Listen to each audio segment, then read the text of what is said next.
Ari and James, Monday through Friday, 8 a to 11 a Eastern Time. Your home for all things Big 12. And away we go on a Friday. Happiness is a choice. Thank you for choosing us, along with James Westling. I'm Ari Tebkin. What's up, James? Sir, how are you? Hey. Dialed in for a big weekend. Yeah. Yard work, youth sporting events. Trees got trimmed yesterday. It was $1 billion. Same price as my torn labrum back in 2018. Is that why you launched that OnlyFans? Is that what I saw? Yeah. Feet pics, they're hot right now. Very, yeah. You'll do well. Yeah. Shouldn't be a thing. Love the jacket, bro. Thank you. Yeah, thanks to the Big 12 for giving us these amazing Charlie Hustle Letterman jackets. And so that way I could be both a Big 12 fan and a Kansas fan at the same time. We've got the Kansas undershirt. Hugely excited about Kansas's big softball win last night.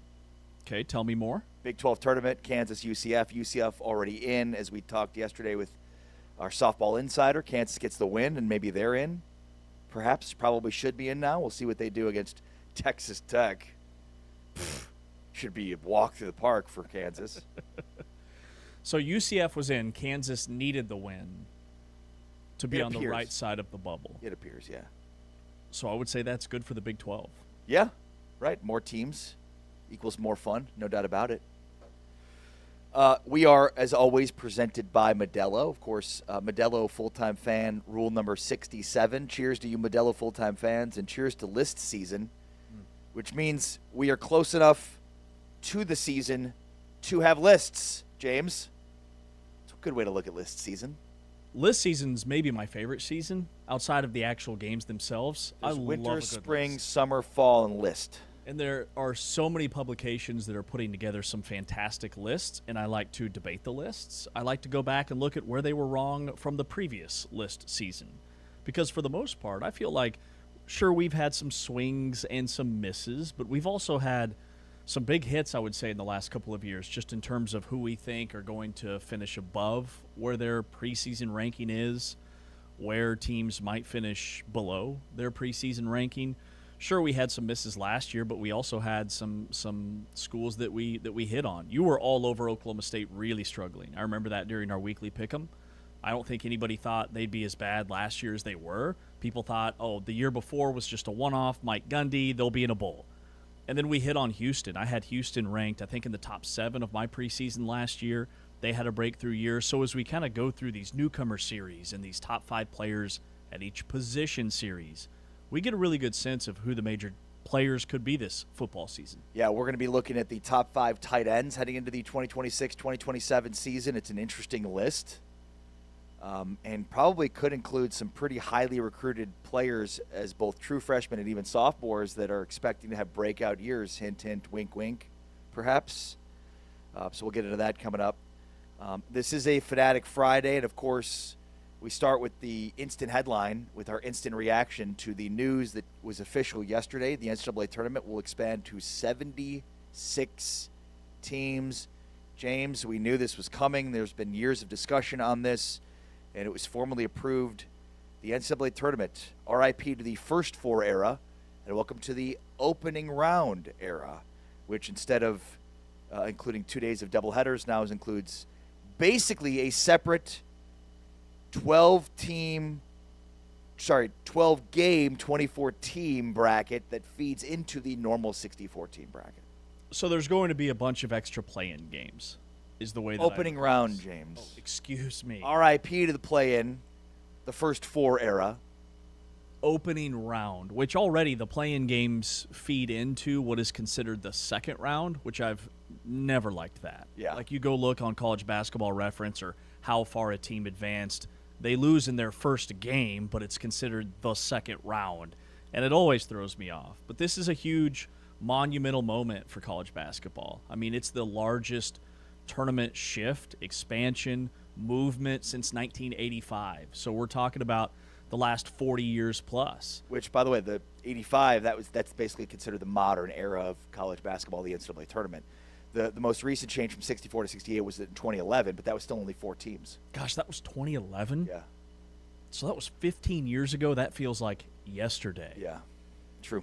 But I will say I'm warming up to it for a couple of reasons. Number one, the NCAA released what the new bracket will look like.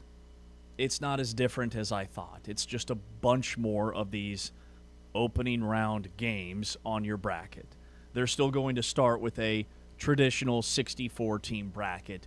You just have way more 12 versus 12 and 11 versus 11, all the 16 versus 16s on your new bracket. You basically, if you're a lower double-digit seed, need to win a separate tournament in order to get into the tournament.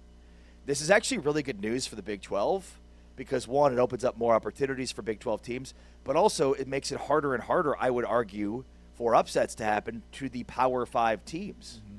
Because, I mean, if you take, like, Wright State and Kennesaw State from this past year, you know, instead of being 13 seeds, they drop into the 14 seed range in this 76-team field. So, I mean, they're dropping down a seed line. They have to win more games in order to get to the 64-team field. It's going to be much more difficult, I would think, to upset teams. Definitely, and that's kind of the knock on the whole expansion is that it is killing the Cinderella story. And I felt the same way. But now I'm at a point where, like, I look at the last two tournaments, they've been the chalkiest tournaments we've ever had. This most recent tournament, more teams in the Sweet 16 from a certain seed range than ever before, since 1985. So we're already there. Whether we expand or we don't expand, right. NIL and the transfer portal and the open market that is college athletics has completely revolutionized and killed off Cinderella. So now let's get more of the best teams with the largest budget rosters in the field. And that will benefit the Big 12 because last year's team that would have been in under this new criteria, looking at all the metrics, was Cincinnati. Cincinnati would have been in the NCAA tournament. But then that creates a whole new conversation in terms of the benchmark for these programs. Right. Does Wes Miller save his job if Cincinnati's in the NCAA tournament, which they would have been with this 76-team field? And we're going to be talking with their new coach later on in the show, Jared Calhoun. It's just a really interesting to me, like, that's the school. Bobby Hurley. Kevin Sweeney from Sports Illustrated said that Arizona State would have been in a 76-team field. Does Bobby Hurley save his job? Maybe not this year, but I would imagine in future years, yeah, this provides greater job security for college basketball coaches. There's no doubt about it. Absolutely, because if you're a coach, if you're an athletic director, you don't want to have to pay those massive buyouts. Kansas State is going through it with Jerome Tang, trying to settle on what Jerome Tang believes they owe him, like $15, $18 million. K-State's trying to say that they fired him with cause. That's a story from several months ago, but that's still an ongoing thing. But what this does is it extends the lifespan of these coaching contracts because these programs, they want to invest that money into the program and into the roster. They don't want to have to fire these coaches. So they can sell to their fan base and their donors and boosters that, hey, this coach is making the NCAA tournament. But does an 18-14 team that was 9-9 in league deserve a bid? Well, under this new criteria, they will. You know, it's funny. There's so much hand-wringing over a 24-team expansion. I mean, it's just crazy. College basketball's over here like, yoo-hoo. Yeah, we're at 76 now. Like, you think 24 is a lot? You think there are teams participating in a 24-team bracket that don't deserve to be playing for the playoff? Well, have I got news for you? Totally. 76-team field. Well, and the other reason that I'm starting to warm up to it, and I want to see if you agree. So the dollar figure is $131 million in new money. That part is very important. The $131 million in new money. So that's on top of what's already flowing. So with the television partners and the new potential deal and the deal that's currently in place, how that $131 million is distributed is really interesting because essentially the more teams from the conferences that win a game or two, the farther you go, improves your distribution. And it's not like everybody that makes the tournament gets the same amount. They're considered units. So the more teams in, the more units distributed. And it breaks down to like $2.1 million per unit. So for the Big 12, getting more schools in having more success, a deeper run, and then just the $131 million total, I think ultimately this will improve the college basketball product. Fewest players to ever declare early for the NBA draft was this year. So more dollars, more NIL, larger roster budgets, less players going to the NBA early, which could translate, I'm hoping, into just a really quality basketball product. Yeah, that figure is something that I'd be very interested to discuss. We'll get into this a little bit more coming up as we go deeper into this, because the obvious answer here is, why do they expand? Well, money. But it's not as much money as you might imagine, and it's really more of opening new revenue streams, which will be very interesting to sort of dig into. Mm-hmm. And especially because, like, putting on a tournament costs lots of money. So the NCAA is balancing how much money it costs to put on a tournament with how much money they're getting in revenue. Well, when you have more teams playing in more different locations, that only increases your cost. So how they offset that cost is interesting. And again, I would just say it's most likely not exactly about money. In fact, it may be even more about a theoretical fear that the NCAA has about losing the tournament, as football has, where the NCAA doesn't run the football championship, college football playoff runs it. I think there was fear from the NCAA that they had to do something in order to solidify its longevity as the host of this tournament, because without it, the NCAA completely ceases to exist. Now, you could argue maybe it's better off not existing, and maybe a different arm would take its place, but this is certainly, I think, a larger play there. And if it's a real fear or not, that seems to be playing into this. No, that totally makes sense. And when you think about the NCAA, I did not realize that this March Madness was all NCAA. Like, I didn't realize how much of it was tied to it actually being their event. Yeah. And essentially being the foundation for their existence at all, because it pays for everything else for the entire year. Like, that's how much this March Madness tournament means to the NCAA. And last year, and they're also doubling down on the success that last year's tournament had, right? So this year's tournament, this past tournament that just completed about a month ago, the first time that the tournament crossed the $1 billion threshold. So you hear $131 million in new money. You hear about the distributions to each school. It's like $300,000 per win or something. I think that's the unit cost. We're talking about $1 billion event for the NCAA. And their initial deal, $10.8 billion over 14 years, that started back in 2011 and currently runs through 2032. All right, plenty more to come on tournament expansion. We'll dig deeper into it, including the revenues and the new revenue streams it opens, according to this deal. But earlier this week, we were talking through the Sorsby stuff. One of the things that I mentioned was I'd be shocked if the supplemental draft was an actual option for him, because of how reluctant teams might be to invest based on the gambling situation. The NFL wants to further itself as much as possible from sports wagering, especially with its players. That's why they have such difficult penalties when it comes to players that are caught gambling on sports.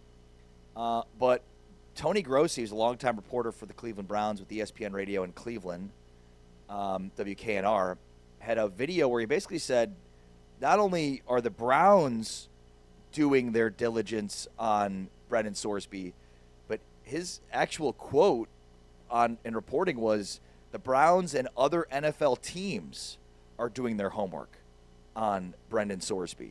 And basically what he said, and Grossi's a guy that's very plugged into the NFL, he's a long time covered the Browns, that every team has a file on all these players, and Sorsby, like there is tape and files and write-ups on him over multiple years at Cincinnati. And so they're looking through that, they're asking questions, they're doing their homework here to see if he's worthy of a pick. Now, based on all the teams that are still without quarterbacks, I think there's a possibility that there could be interest. But what's really interesting, though, ultimately is at what value, one, and then two, like this was supposed to be the year where Brendan Sorsby really solidified his spot as a first-round draft pick at the quarterback position. Like, obviously he's got talent and ability. There's a reason he commanded the kind of dollars he did in the NIL transfer portal.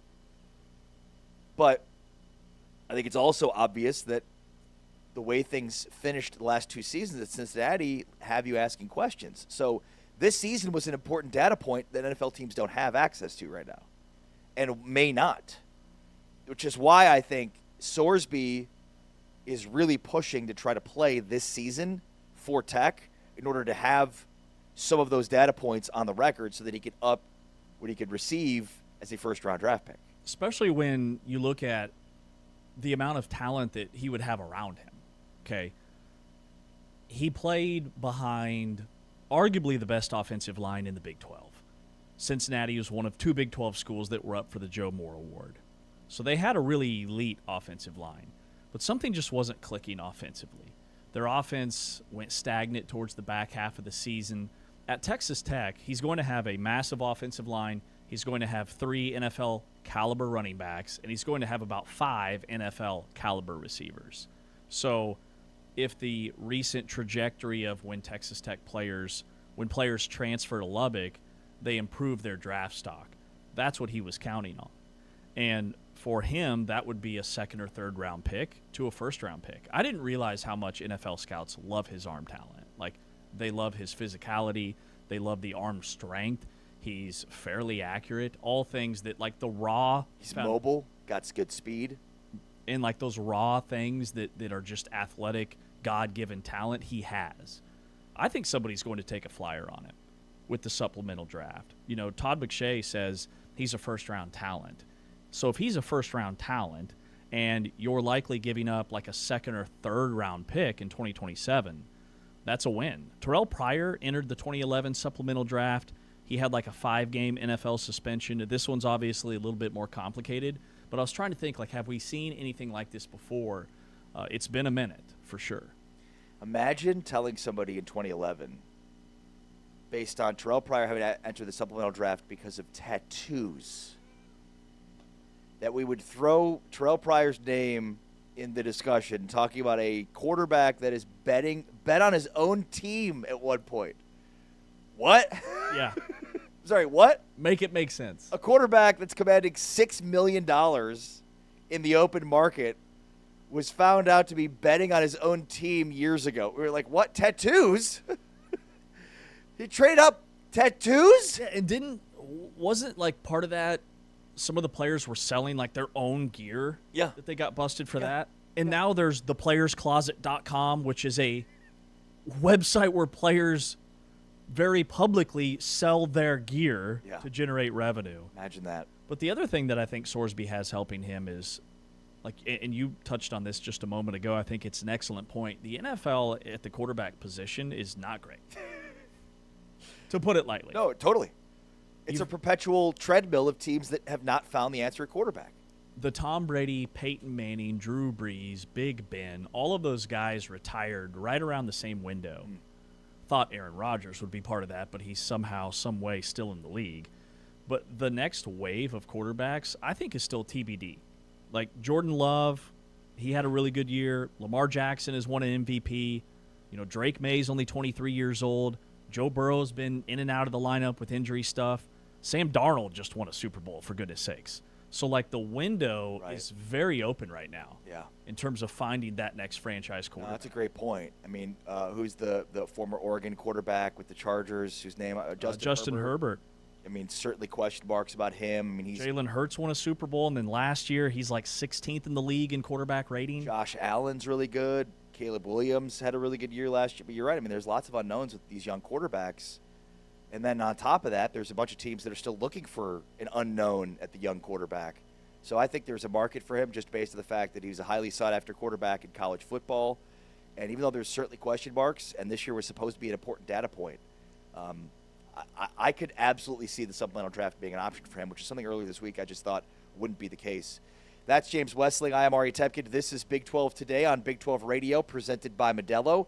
Plenty more to come on NCAA tournament expansion and what it means and what the cost is. On the way next, though, we check in with our buddy Eric Bailey with the Big 12 softball tournament going on in Oklahoma City. Eric Bailey gets us caught up on what happened yesterday and what to expect this weekend. Plus, we talk all things Oklahoma State with Eric Bailey. It's Big 12 Today on Big 12 Radio, presented by Modelo. Heard on TuneIn, watched on Big 12 Studios.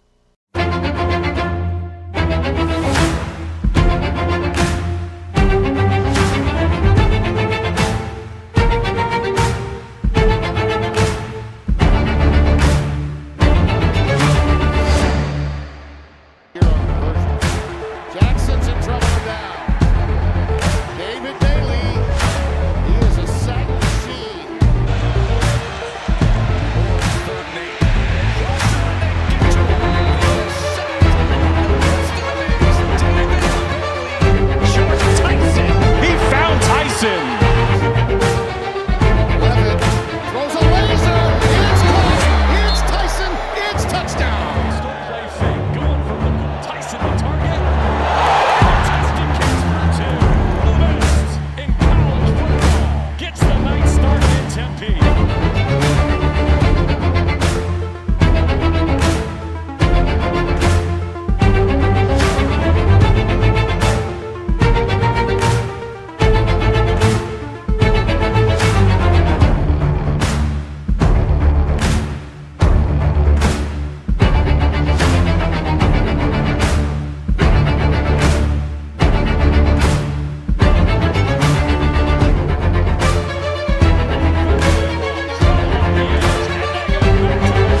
Big 12 Radio, Big 12 Today, heard on TuneIn, watched on Big 12 Studios. We are presented by Modelo, along with James Westling. I'm Ari Temkin. And we're joined now by Eric Bailey from the Tulsa World. Does a great job in covering Oklahoma State. Eric, how are you?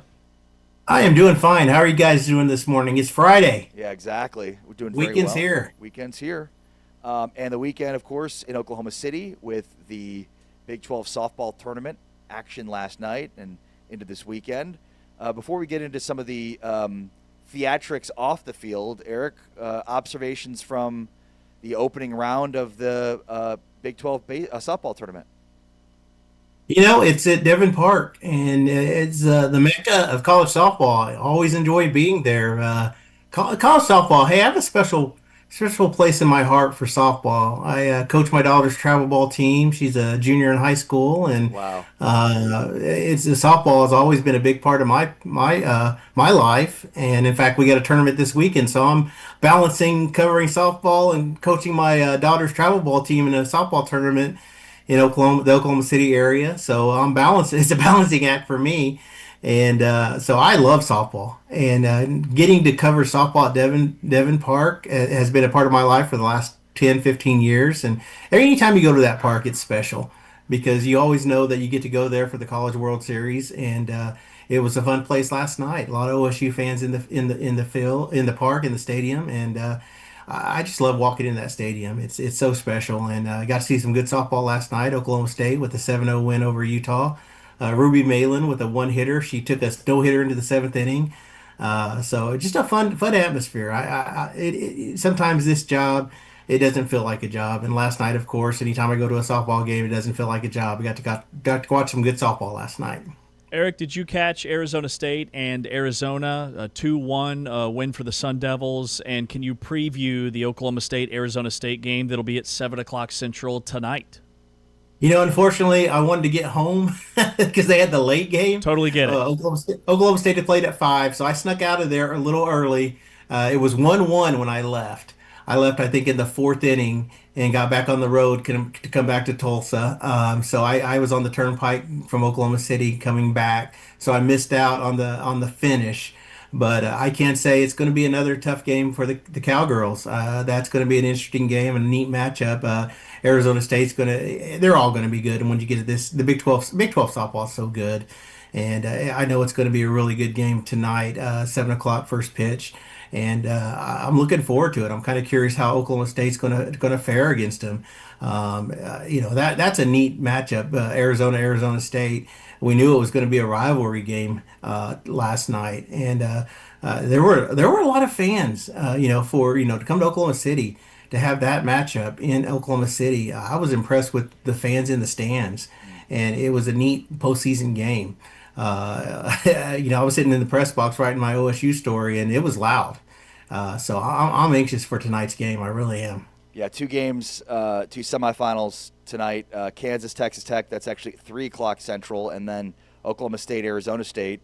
I think we're all anticipating Texas Tech and Oklahoma State to play in the final on Saturday at Devon Park, which is made even more intriguing by some comments from Oklahoma State coach Kenny Gajewski after the game, in which he basically unveiled that the Ruby Malin, Nyjah Kennedy co-Big 12 pitchers of the year may not have been accurate. How would you describe what Kenny did following the game, and how much more will this add to the fuel how much more fuel will this add to the fire if Texas Tech and Oklahoma State play in the championship game?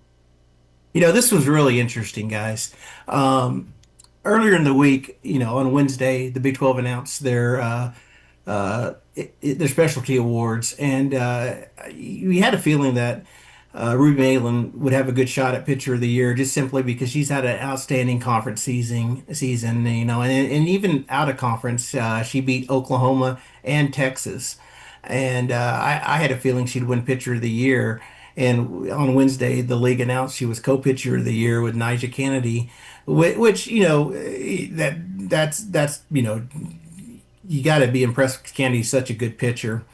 But when it was announced on Wednesday, Kenny Gajewski put out a tweet saying, it was kind of a vague tweet saying, the league, the coaches should release their votes And it kind of insinuated that, Malin was the pitcher of the year.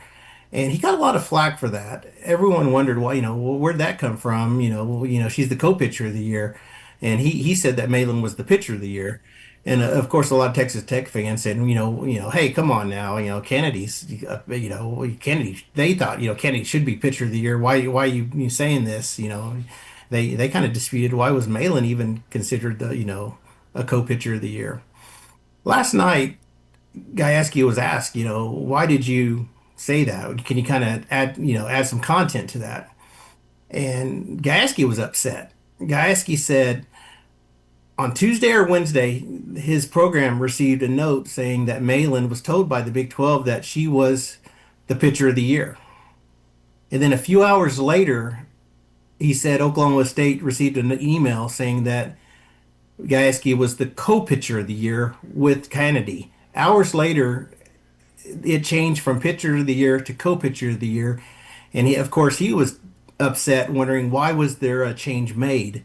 And the Big 12 said it was a change that was made holistically.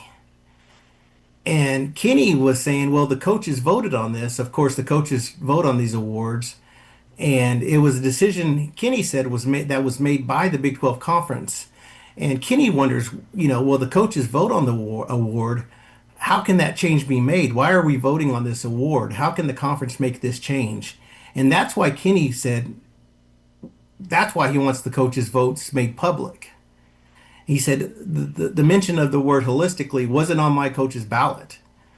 And he's disappointed that this change was made after the fact. And I agree with Kenny 100% on this. Why are they voting on an award if this is the case? Why are they even voting on an award? The votes are out there.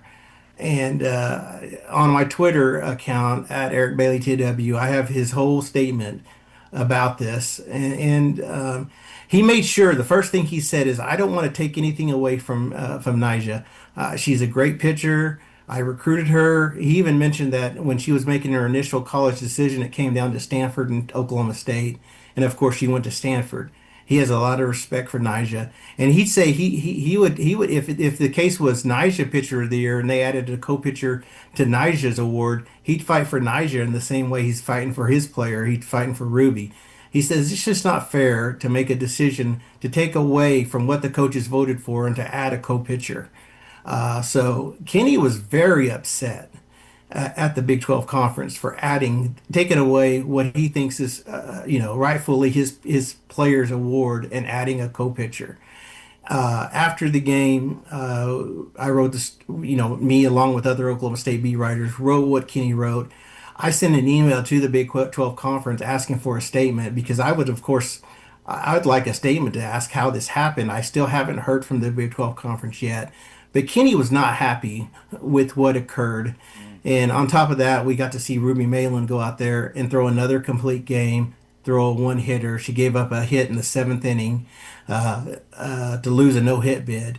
Ruby Malin's thrown a great game. And what's impressed me about her this whole season is what she's done. She's thrown multiple complete games. I think she's thrown 19 or 20 complete games this year. She's been outstanding all year. She's really the reason why Oklahoma State is probably going to get an opportunity to host an NCAA regional this year. There's a lot of questions out there about what happened, and I'm really curious if the Big 12 is going to explain how this occurred. And what's lost in all this, it's really not fair to Ruby. It's not fair to Texas Tech now to it's not fair to Nyjah and Texas Tech too, because they're kind of collateral damage with what happened if this did occur, because they're getting some shots too, because she's an outstanding pitcher in her own right as well. Yeah, that completely makes sense on both sides. What is Ruby's story, and how can Oklahoma State use this as fuel in the postseason? I think Ruby's really impressed me because she's an athlete that goes out there and she's just a fierce competitor.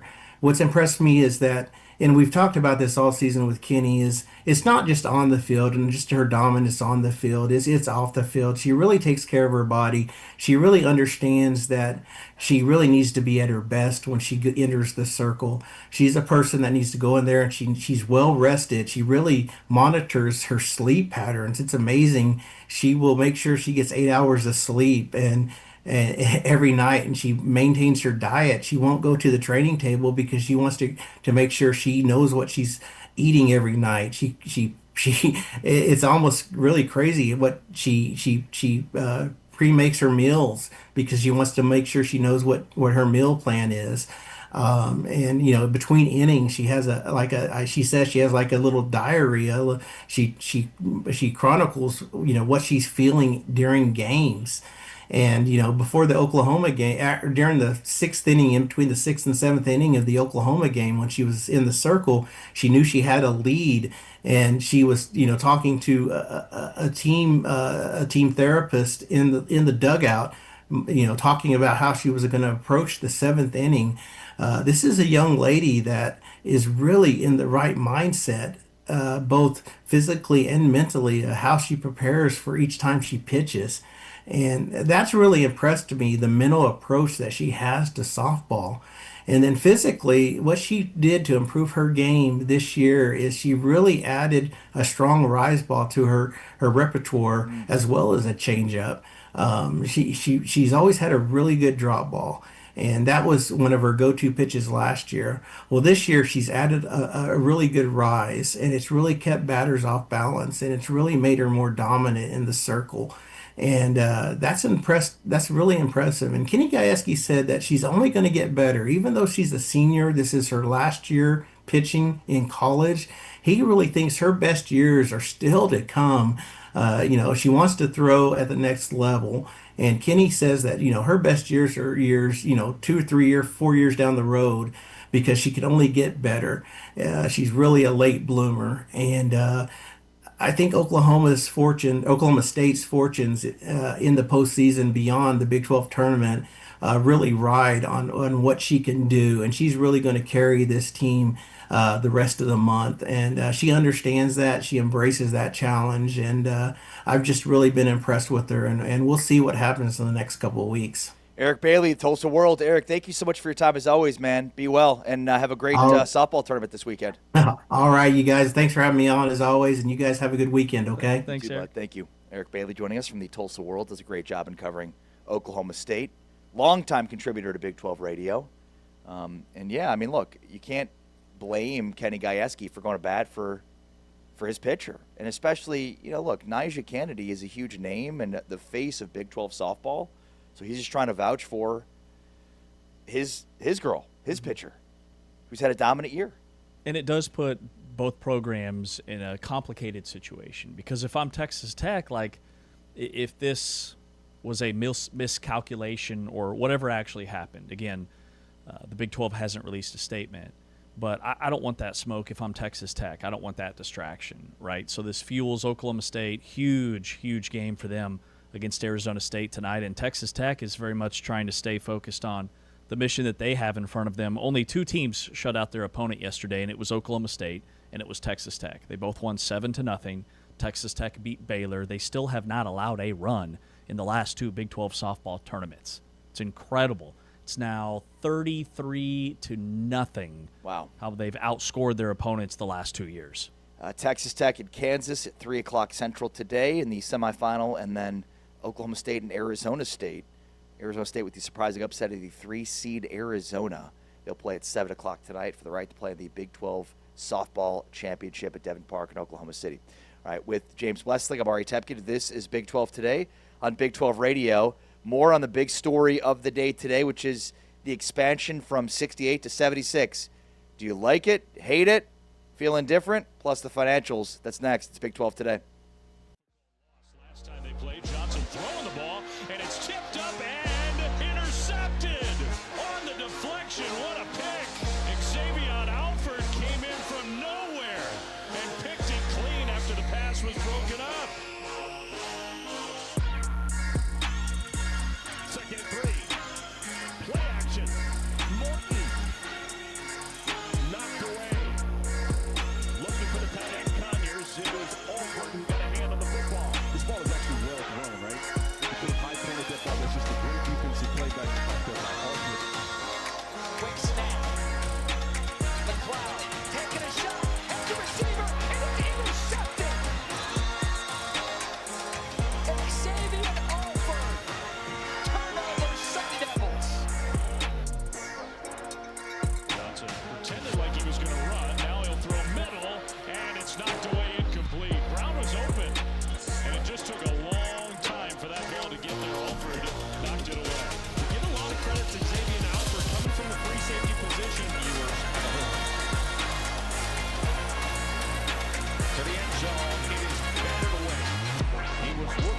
for Calhoun, but Alford defended it.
You're locked into Big 12 Radio on TuneIn and Big 12 Studios, and now on the brand spanking new Big 12 app.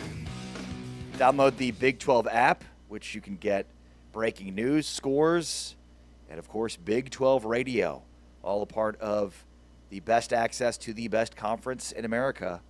Big 12 brand new app. Go download it today, and of course you can always stream us at big12studios.com. Find all the platforms in which you can watch us each and every morning. This is the Big 12 Conference. This is a different league, James. With James Westling, I'm Ari Tepkin. We've got our top 5 series continuing as we're breaking down the top 5 at each position in the Big 12 heading into this 2026-2027 football season. And we're looking at tight ends coming up in about 30 minutes from now. Get your mind out of the gutter there. Were you teasing Lincoln Cure in the first segment of the show? Not sure if you're aware, he had a huge spring 2 years ago when he wasn't even on campus. When ChatGPT was writing ESPN spring preview articles and we called him out. But by the way, I see that a lot. ChatGPT written articles? Yes. And they're so obvious. It's crazy to think that, like, they make it that far. Like, that nobody was like, actually, maybe let's change this a little bit. Maybe take some of this AI jargon. Because sometimes they'll forget, they'll copy and paste the entire thing, and they'll miss the very bottom, and it'll be like the ChatGPT prompt. Would you like me to write up an expanded bio on each of these players? That, or like just the language that ChatGPT uses, or like any AI system uses. It's like, that's not how people talk. Totally. Like, it's very oddly descriptive in ways that don't need to be, Like, yeah. Do you remember there was like an old SNL skit with Chris Farley and Adam Sandler where Chris Farley was the wife and she'd be reading from the Zagat Guide, like describing the restaurants? And Adam Sandler's like, "Kill me now," as she like continues to read through. That's basically like what it's like when you hear when ChatGPT gives you certain things. It's like, I don't need those descriptions. Those are very weird, bizarre ways to describe these things. Man, I miss Chris Farley. I also miss when iPhones, like we weren't forced to buy a new iPhone, because the Big 12 app, which is phenomenal, easy to navigate, I can pop around from tab to tab. But my phone just did an update, and now, and I have an older iPhone. I think it's like a 12, maybe a 13. But it's doing that like intense lag where the phone is forcing me to buy a new phone. It's outdated. They want me to buy a new phone. So everything that used to just work has all of a sudden super slow, stops working. I go to fire off a text. It takes 30 seconds to load all my messages. We've just hit a point where now I'm feeling like I'm forced to buy a new phone. Yeah, I mean, you got to support that old mom and pop shop of Apple. Lord knows they need more of it. I mean, it's insane. Big 12 today, Big 12 radio presented by Modelo. The NCAA tournament is officially expanding from 68 to 76 teams. This is a move that has been inevitable, but has certainly been discussed and talked about now for multiple years. James, your opinion on it? Good, bad, indifferent. Love, hate, don't have any feelings towards it. Yeah, like we said at the top, I'm warming up to it for a couple of reasons. The last two tournaments, there has not been a Cinderella story. So I guess, unfortunately, I have, in some ways, gotten used to these chalky tournaments, which makes for really good Sweet 16, Elite 8, Final Four matchups. Because to me, that's essentially what this is doing. You're going to have all the mid-major programs, and Randy Bennett talked about this at his introductory press conference just yesterday, the new Arizona State basketball coach, and he said with the NCAA tournament, the direction it was going there, NIL, their conference is losing Gonzaga, which was their only quality opponent during the season because nobody will play them in the non-conference. So the gap between the power conferences and the mid-majors continues to widen. This is only going to add to that because you're going to have more power conference teams in, and all the mid-majors are going to be playing in those play-in games. So I'm warming up to it because the last two tournaments have been really good in the Sweet 16 and forward. And then the second piece to me is the actual bracket itself. Is it going to look that much different? You're going to have way more opening round, I guess is what we're calling them now, 12 versus 12, 11 versus 11s. But also it's really good for the Big 12. That would be my third point, is the financial piece, all of the units, more teams in, Cincinnati, Arizona State maybe, Oklahoma State maybe, West Virginia maybe this past year would have been in under this new format. I love it. I love it because of how many people hate it, including some of the coaches. Some of these quotes that Matt Nordlander got from some of these coaches, it's like, get over yourself. It used to mean something to make the tournament. I don't disagree with you, but like, really 68 was like, that was the be-all, end-all? Like, now that we're at 76, it no longer means anything? Inevitably, 20 years from now, it'll probably expand again, and then people will be like, see, it used to mean something to make a 76-team field. Now that it's a 100-team field, it doesn't mean anything. So, like, okay, so 68 was the be-all, end-all for that. I also think, like, it's obviously good for the Big 12. It just means more potential revenue. It means more access, more teams. I'm all for things that are good for the Big 12. If it's good for the goose, it's good for the gander, as they say. Not really sure what a gander is, but I've been led to believe that if it's good for the goose, it's good for the rest of them. When I see a gander, I'm like, that's good. That's good for everybody. So I love it. But the fuel that, for this, for me, my love of it is just how much people hate it. People hate it. For what? I mean, again, like, the idea that, like, 68 was the perfect number, no, it wasn't. You just led yourself to believe that. And 5-10 years from now, we'll forget that there wasn't ever a 76-team field. Just like we forgot there was a 64-team field. Right. Which, to me, was the sweet spot. 64 to 68, but we got used to it, and we will get used to this. So the specifics of this, if you've not yet heard, would be that we have a 24-team, 12-game, quote-unquote, opening round that will feature 6 games on Tuesday after Selection Sunday and then 6 more on Wednesday. The 12 winners from those games will feed into a 52-team bracket to create 64-team tournament that initiates the first round on Thursday as usual. So basically it's a pre-tournament to get into the 64-team field. It just means there's going to be 8 16 seeds, 8 15 seeds, and so on and so forth. That's where the extra teams are coming from. And last year, you think about, BYU loses in their first game against Texas. Texas had won their play-in game. It's going to be more power conference teams on that 11-12 line compared to what we saw in previous tournaments. VCU back in 2011, they were like the first Cinderella play-in game team, right? And we've seen it year over year. A play-in tournament winner has won in the second game to get to the round of 32 in each and every tournament since this 68 to 64 expansion happened, or 64 to 68. And so now it's just going to be more marquee matchups like a BYU Texas in that opening round that maybe we didn't have before. Cincinnati would have been a really intriguing 11 or 12 seed. Could they have beaten a 5 seed or a 6 seed in the first round of the NCAA tournament? That part is definitely good for the Big 12 because it's more teams, it's more access, it's more opportunity. Now, here's what's interesting is most people hear about expansion and think immediately it's about money. And I'm not trying to say that it's not, but the money isn't nearly as much as you'd expect given this being about money, quote unquote. What's maybe most interesting that isn't being discussed as much is that this agreement approves previously restricted product categories for its corporate champions and partners programs, specifically beer, wine, spirits, and hard seltzers. So forever, they would not associate alcohol brands with the NCAA tournament in terms of their corporate sponsorships. Now they will, and that is actually the main reason for expansion. Why? Because if you're expanding without any additional revenue, you're taking a larger loss. You're actually losing money because it costs money for the NCAA to put these tournaments on. So opening up access to beer, wine, spirits, and hard seltzer allows for you to at least make some money on top of the money that's going out based on putting on these extra games. Mm-hmm.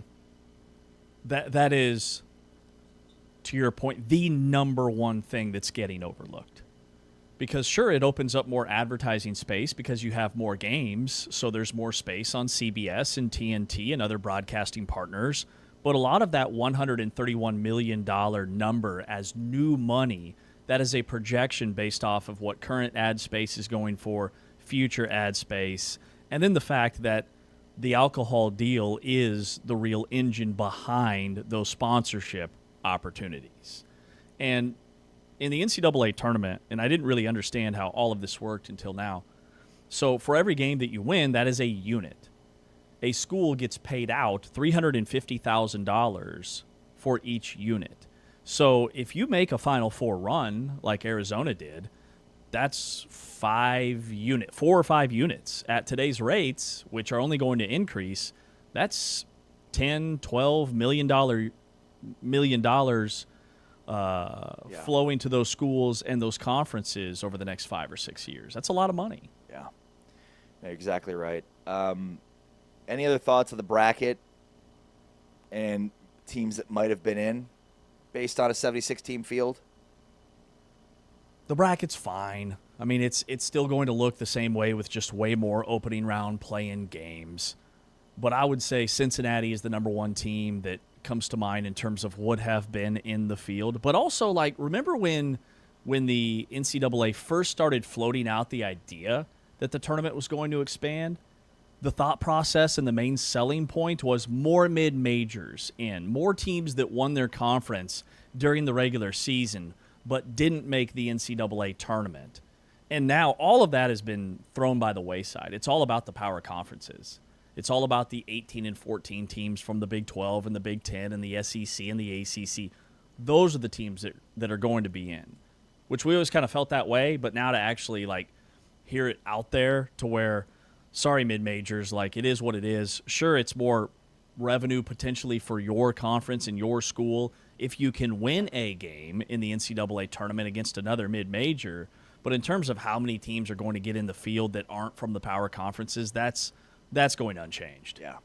That's James Westling. I'm Ari Tepkin. This is Big 12 Today on Big 12 Radio. We are presented by Modelo. On the way next, we're visiting with Jamie Plunkett, who does a great job in covering Big 12 baseball as we head into the final weekend of the regular season in Big 12 baseball. Jamie Plunkett is next. It's Big 12 Today on Big 12 Radio. And Farron is nails from 45 yards. He's hit from 24 and 45.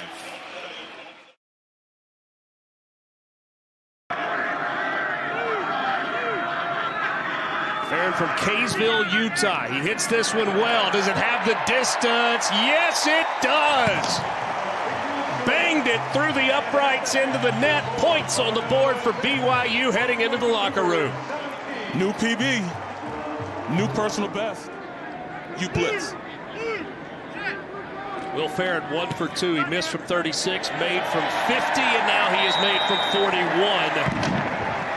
As it's now 41-13. 7:09 to play at LaVell Edwards Stadium. Former Boise State Bronco, career long is 50. Watch how fast this gets up. Farron from 49, easily good. Watch the low ball when they try and drive it out a little bit longer. Opportunity for a block. Farron's kick has the distance, and it is good. He drilled it. Man, that thing might Just have the second he's hit in his career from 50-plus. nice snap, nice hold. Didn't even kick up any of the rubber from the field there. Caught it cleanly. Picked it off of the turf, like you with your sweet 9-iron. Already one fake field goal turned into a fourth down conversion today. Will Farron from 41 yards knocks it through. And it's 10-0 BYU. Just 7 seconds.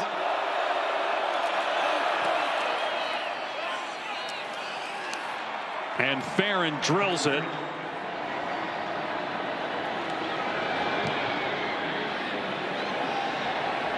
Wow.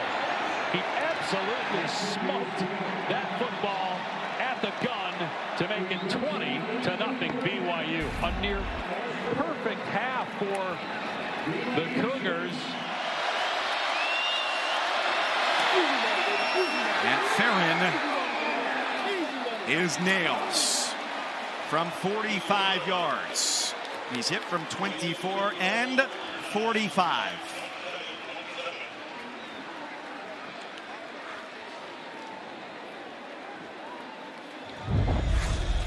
A second overtime on the way.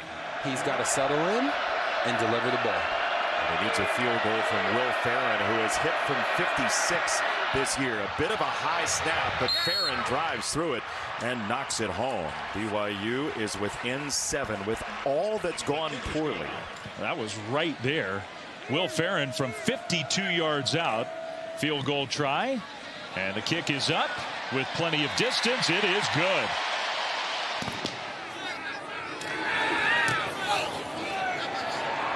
And he splits the uprights from 50 yards. 41-21 lead for BYU.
This is Big 12 Radio, Big 12 Today, heard on TuneIn, watched on Big 12 Studios.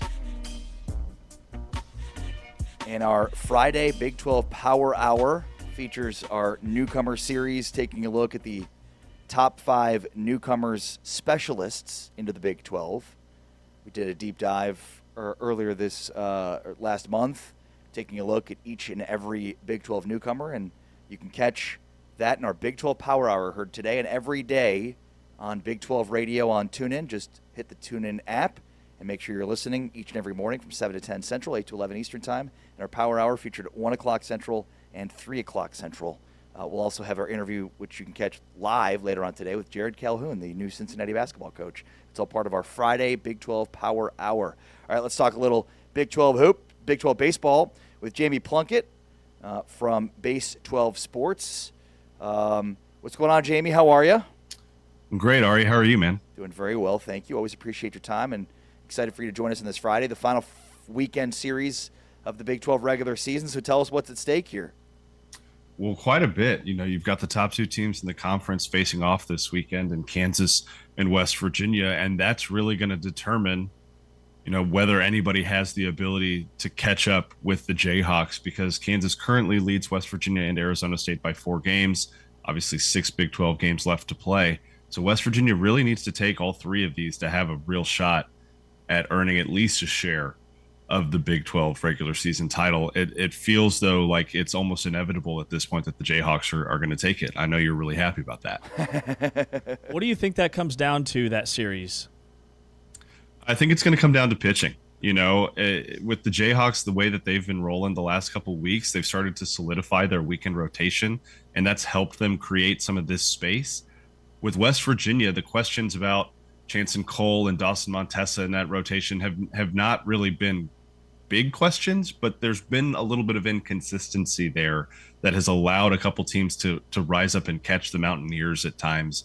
Getting Max Yale back is obviously big for them last weekend, but this is 2 really good offenses that are going to be in a ballpark that's offense friendly, and so these pitching staffs are going to have to be up to the task of shutting each other down.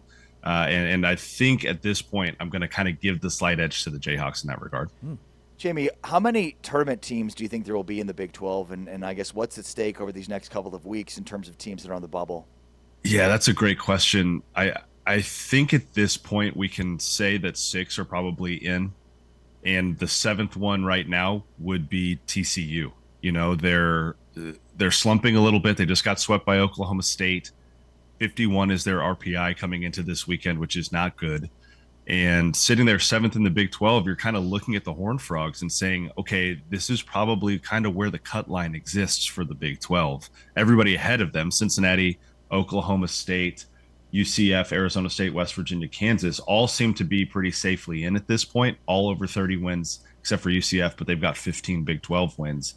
It's the Horned Frogs that are really looking at, okay, they've got to make some noise over the last 2 weekends, or we could see as only 6 teams from the Big 12 make the field, and the Horned Frogs not be one of them, which would be pretty surprising. On the other end, Kansas has played its way, I think, into a national seed conversation, hosting a regional, in line to host a super regional. Their resume is pristine at this point, 20 conference wins, closing in on 40 regular season wins overall. So we might see an instance where, unlike last year where there were no hosts, the Big 12 gets a national seed host, but only has 6 teams in compared to 8 last season. Wow. On TCU, this was a team that was certainly coming into the season one of the favorites. What's happened to Kirk Saarloos' team? Is it injuries? Why is TCU in this position?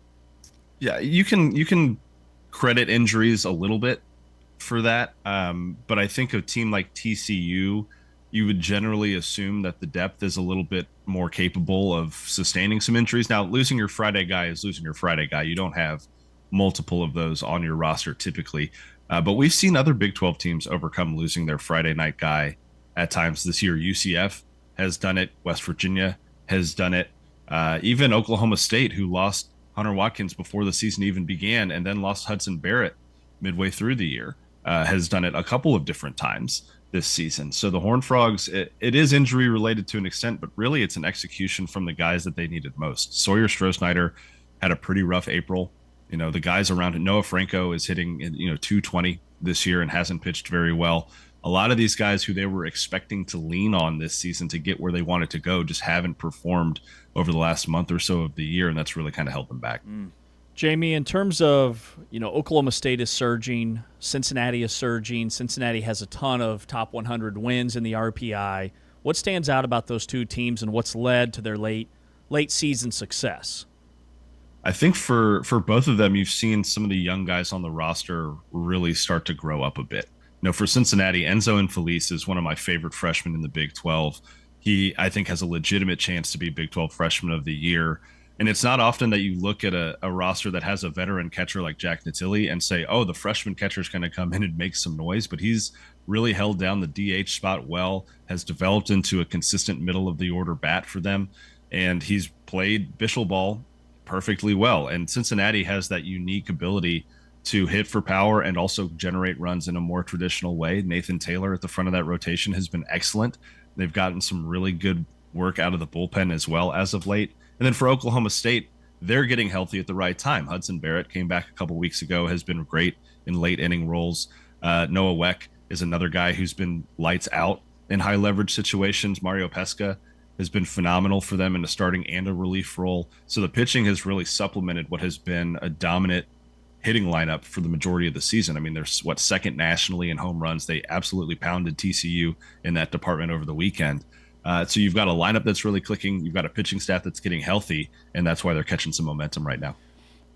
Any other potential regional hosts in the Big 12?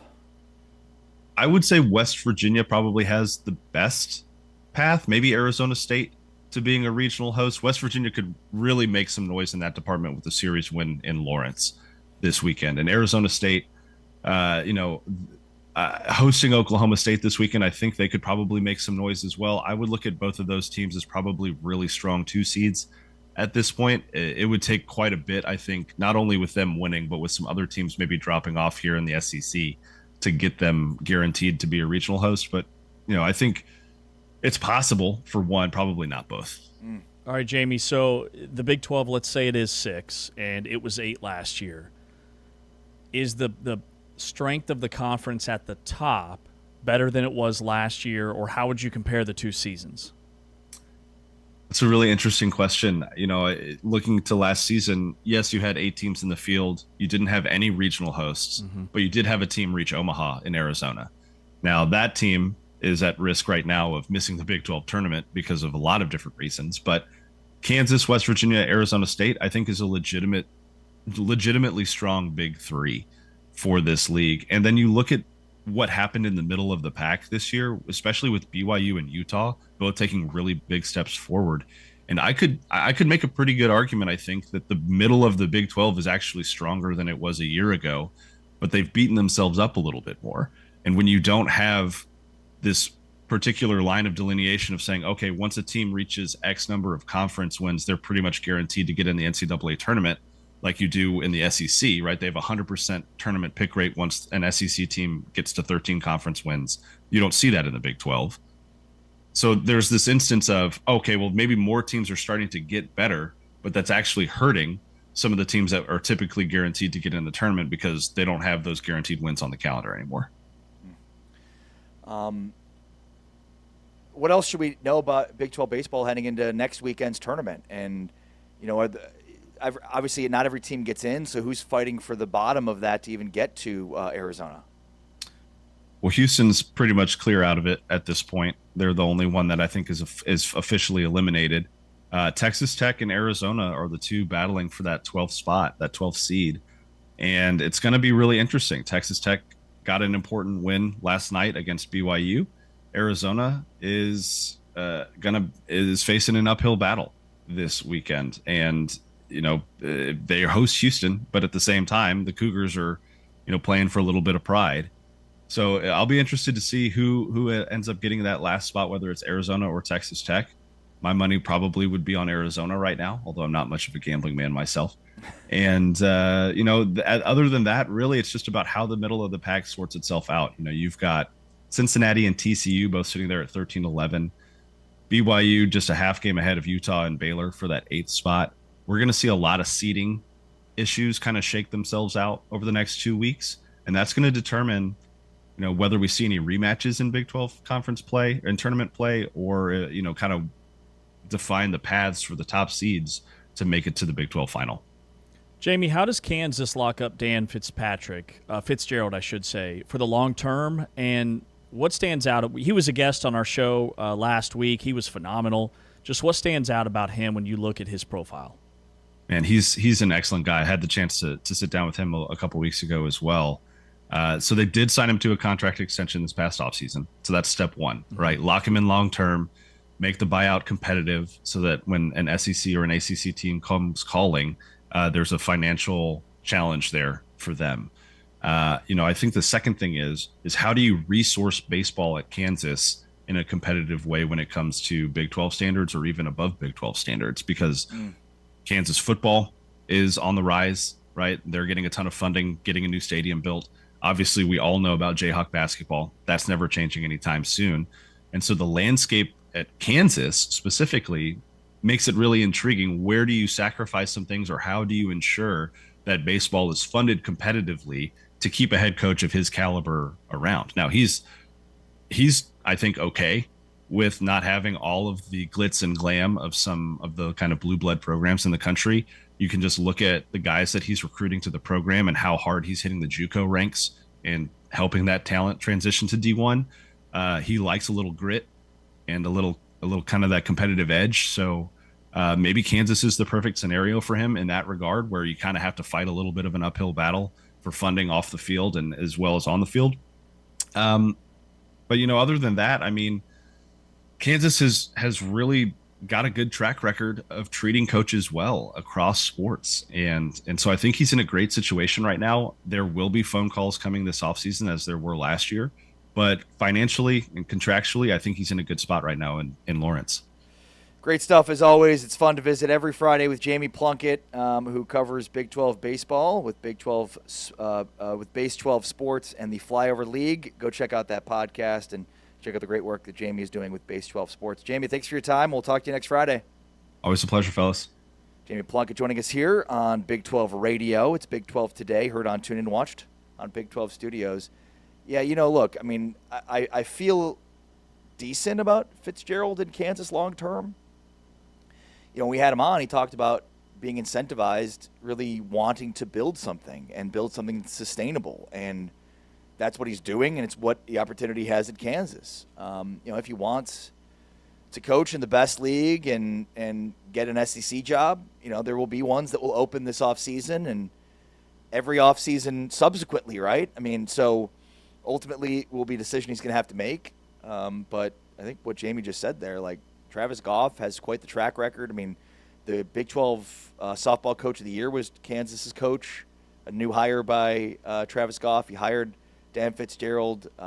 It's just been a remarkable run here by the athletic director for KU. Yeah, and when I think about Fitzgerald, the SEC, that came to mind, right? He was at LSU. That's scary to think about. But he was only there for 1 year, and he's a Midwest guy. Like, he was born and raised in Minnesota, right? He coached at Northern Iowa Community College and then Des Moines Community College in Iowa, and then he goes to Dallas Baptist. He has a very direct pipeline from Des Moines CC and the Dallas area to Kansas. So I think he's got everything he could potentially need at KU. If KU can financially put him in a position to where he's one of the highest paid coaches and making what he would make or close to at some point, because he's been so successful, he's kind of bounced around. Now, he was at Dallas for 9 years as an assistant, but outside of that, you look at before he got to that point and then 1 year at LSU before Kansas, he's going to want to settle down. And from everything I can gather, he loves Lawrence. And who wouldn't, right? When you have that home field advantage, when you have that fan support right there overlooking Allen Fieldhouse, like, you're not playing second fiddle. Yeah. There's something special about Hoagland Ballpark that I think is going to keep him there. That's James Wesley. I'm Ari Tepkin. Our Big 12 Top 5 series continues next. We're breaking down the top 5 players at every position, and we're looking at the tight end next. It's Big 12 Today, presented by Modelo, heard on TuneIn and watched on Big 12 Studios. Up to the field side here, and he's home again! changing up the look. The result is the same for David Bailey. 56% on the year on conversions. Jackson's in trouble and down. David Bailey, he is a sack machine. More on 3rd and 8. Pressure and they get to him. He is sacked by the best in the biz, David Bailey. 14 and a half sacks now on the season. On this possession, but a huge smack in the backfield again. It's David Bailey walloping Jamarian Burnett. Work on an empty here. 3rd down and 9. Kansas State. Oh, goodness. Look out. David Bailey, the sack leader in the nation, gets home again. Cam Pickett is much healthier now and running better. You see it there. Oh, good night. David Bailey in a heartbeat. He graduated from Stanford in under 4 years, and he runs like this.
Remember, there is no offseason in football.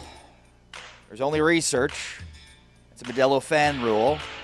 And we've continued our offseason series, taking a look at the top 5 in the Big 12 at every position. We've made our way through defense. Now we've made our way through the offensive line. We did offensive tackles and the interior offensive linemen. Now today we hit tight ends.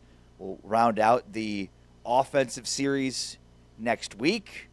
But it's time now, James, to take a look at our Modelo Full-Time Fan offseason top 5 tight ends in the Big 12 heading into this 2026-2027 season. Yeah, and, tight ends, it's becoming a premium position. There were 26 tight ends that were drafted in this most recent NFL draft, more than ever before. And the Big 12 had a lot of guys that have departed and were drafted or signed as undrafted free agents. So it's kind of a new era, the birth of a new era at this position in the Big 12. So at number 5 on my list, I have a newcomer, Patrick Overmeyer, who's headed to Houston. He transfers from UTSA. He signed with UTSA out of high school.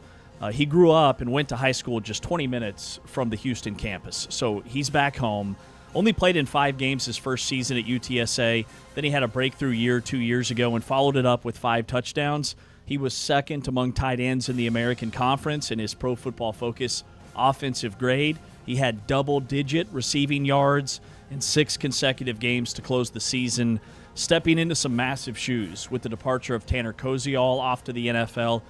That tells me, though, because of Koziol's involvement in this offense, Overmeyer's going to be heavily involved in Houston's offense, which is why he cracks my top 5, even though he only had 27 grabs a year ago. Yeah, my number 5 is probably somebody that wasn't on your radar at all. In fact, I'm sure a lot of BYU fans may not even have them on their radar, and that's Brock Harris, the incoming 4-star freshman at tight end for BYU. I'm bypassing Walker Lyons, who is the 6'4", 245-pound tight end from USC. I'm bypassing Roger Salapiaga, a transfer former 4-star from Oregon who caught a touchdown pass at Oregon's Peach Bowl loss to Indiana, but only had 3 catches for 33 yards in the season. Brock Harris, an incoming 4-star freshman, 6'6", 245 pounds. And with all due respect to the other guys, this may be the best tight end room in the Big 12 at BYU. I just love the upside here. I think when we rank these guys, we're looking at projected production and NFL ceiling, and for me, that's why Brock Harris makes my list. He's a true Y tight end with impressive year-over-year production as he finished his prep career with 189 catches, 2,846 yards, and 38 touchdowns in just 38 games. Dude has a massive catch radius, massive wingspan, and that's why Brock Harris, with all the upside, makes my list at number 5. Man, it is a loaded tight end room at BYU because I have Walker Lyons at number 4. Transfer from USC, All-American Bowls, Man of the Year in high school back in January of 2023. It was rated as the number 2 tight end in the nation coming out of high school by ESPN. Carries a 4.0 GPA. He's got 2 years left of eligibility. So he is the brother of Ryder Lyons, who's the 5-star quarterback. These guys could potentially play together in 2027. But for this season alone, he had 20 catches and a couple of touchdowns last year at USC. But USC had an NFL-bound tight end in front of him, and they don't run a lot of 2 tight end sets at USC in Lincoln Riley's offense. So he did a lot in terms of production for how limited he was in terms of snaps. Also, just a little human interest nugget. His girlfriend is Riley Arnold, who is a regular on Dancing with the Stars. They're going to do the long-distance thing just for a little bit while he transfers from the L.A. area to Provo, Utah. I've got Walker Lyons at number 4. Number 4 for me is a transfer from Illinois to Arizona, Cole Rusk. And he is actually my only transfer to make this list. Rusk is, a proven H-back, was a 2023 All-American from the FCS with Murray State, then goes to Illinois, and then in 2025, after returning from a knee injury, had a really good season. There's obviously potential for more production here from Cole Rusk, but Love his upside. Think he's going to be a huge part of the passing game as a blocking tight end and as a pass catcher. Cole Rusk, the Arizona transfer, number 4 for me. Love it. Love Rusk. He's a just monster of a specimen, too. 6'7", like 260, can run. He's going to be a big part of the Arizona offense. At number 3, I have a Kansas State tight end, but which one? Garrett Oakley is my pick. He was all Big 12 a season ago. He has 13 career receiving touchdowns, which is the most ever in K-State history among tight ends. He converted on 6 of his 8 contested targets this past season, so he has really strong hands. He had 6 touchdowns a year ago, almost 400 yards, a hidden gem. I mean, this was like the number 21 overall prospect in the state of Nebraska out of high school. He chose K-State over his only other Division I offer, which was Northern Illinois. But this will be his 4th year in the program. He was 5th in the Big 12 in run blocking grade. So I've got Garrett Oakley at number 3. Yeah, number 3 for me is also Garrett Oakley, the Kansas State tight end, who's been Kansas State's top tight end in each of the past 2 seasons.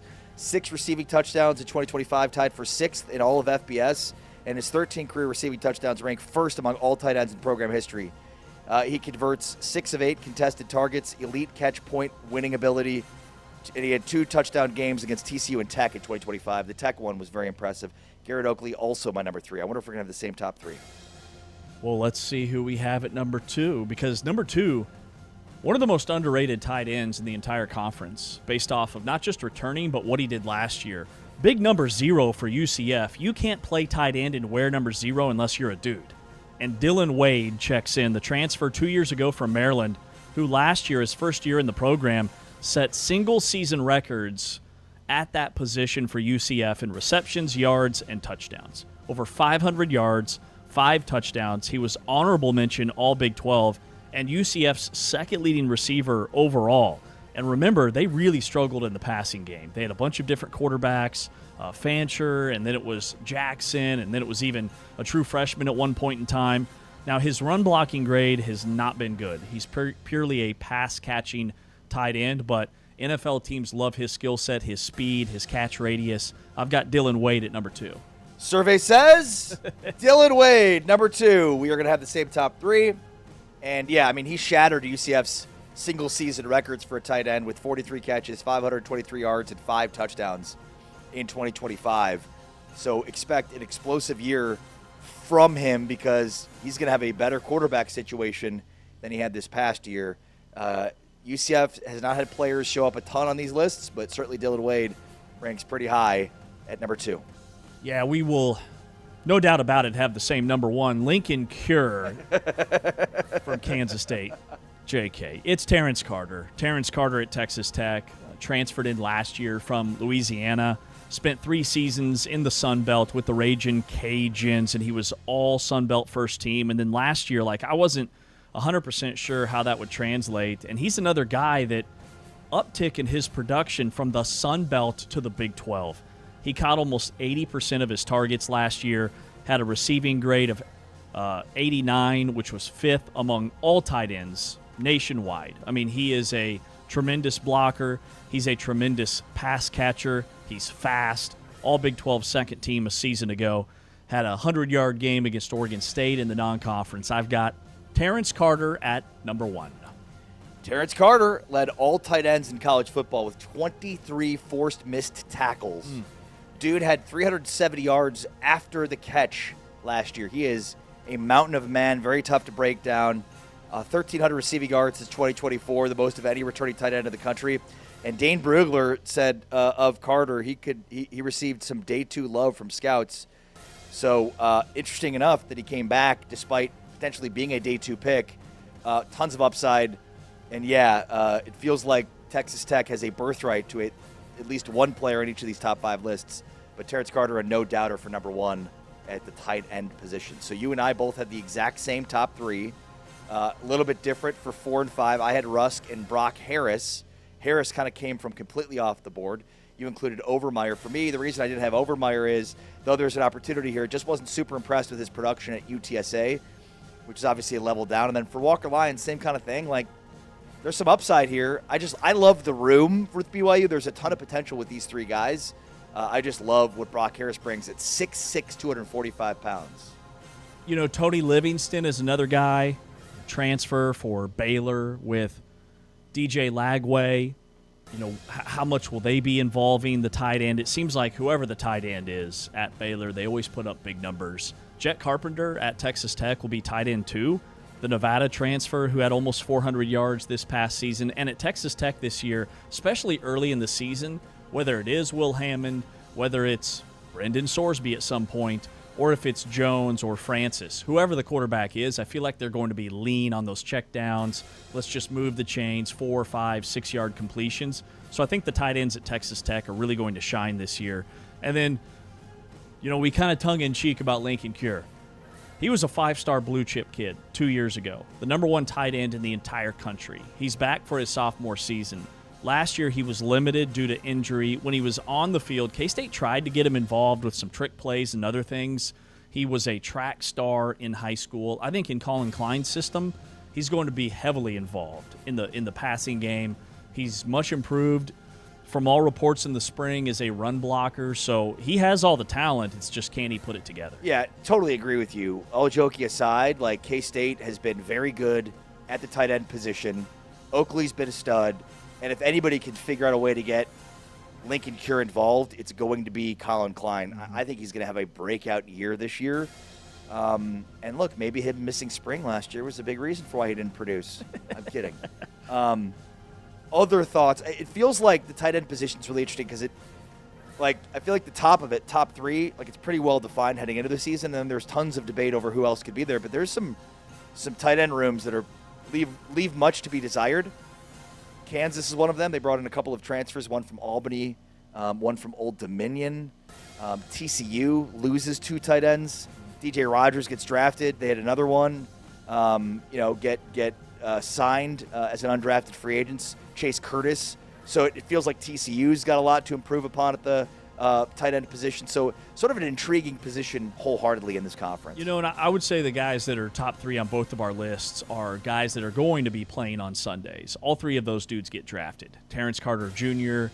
is one of the top 3 tight ends nationally for next year's draft. I think Garrett Oakley will get drafted. He had a much better, contested catch percentage than I would have given him credit for. And then number 3, Dylan Wade. Dylan Wade is, NFL scouts are just enthralled with his speed and athleticism. If he runs a decent 40, he'll definitely be drafted.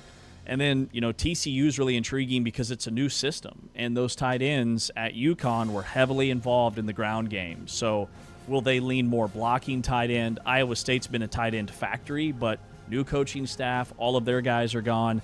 And then the other school, Arizona State, you know, they have guys that are returners. They didn't really address that position in the portal, even though they lost Medemeyer to the NFL.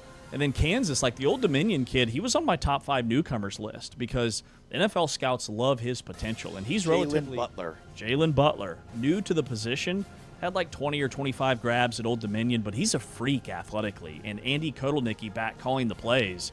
The tight ends were a big part of his offense when he was the offensive coordinator before he left for Penn State. Yeah, some major question marks, though. Arizona State, Cincinnati, Colorado at the tight end position. Also, Oklahoma State, we talked about all of the players that Eric Morris has brought in. Oklahoma State is a major question mark at tight end. And then I mentioned earlier TCU as well, and losing 2 tight ends to the draft. That will be an interesting position for this group to replace. And to your point, this is a really important position to highlight because it is very much right now a in vogue position for the NFL. I mean, setting records for draft picks, more and more tight ends usage in the NFL. We're seeing teams use more 13 personnel, 1 running back, 3 tight ends. The Bears are a team certainly in that conversation, but many others as well that are almost going to a base 12 personnel and will use some 13. So one, you wonder how much college football teams will start to use more 13 personnel or even 12 personnel, which again is 1 running back, 2 tight ends. And then how many of these guys are maybe under the radar but end up becoming NFL players because of the higher usage of more personnel packages with tight ends. Totally. And Utah's an intriguing tight end room. They bring in a couple of newcomers. Also, there's been more 4- and 5-star tight ends just on the map the last 3 years than ever before, because more players are zeroed into that position, where it used to be, I can't play anything else, I guess I'll play tight end. Now guys are actually growing with the position. They're developing, and several of them in the Big 12 with Brock Harris, high 5-star kid, commits to BYU. Lincoln Cure, Kansas State, Texas Tech has addressed that position in the high school recruiting rankings. So I think the league looks good this year. It's going to be a lot of new blood compared to some of the other lists that we put together. That's James Westling. I'm Ari Tepkin. That's a look at our top 5 tight ends. We still have wide receivers, running backs, quarterbacks, top offensive players, and top specialists to break down as we head into next week. Where are we going on Monday? Wide receivers? Yeah, probably receivers. What would you say so far is the best group we've done overall? The first position that jumped out to my mind was linebacker. Cade Ulave transferring from Cal. Owen Long, the nation's leading tackler last season, transferring to Arizona State. Isaiah Glasker, a returner. Ben Roberts, a returner. And to put these lists together, I go through each and every projected depth chart for all 16 teams. But then I also look at NFL projections and prospect lists. And there are a ton of Big 12 linebackers that are projected to be drafted in 2027. So that's the first one that jumps out.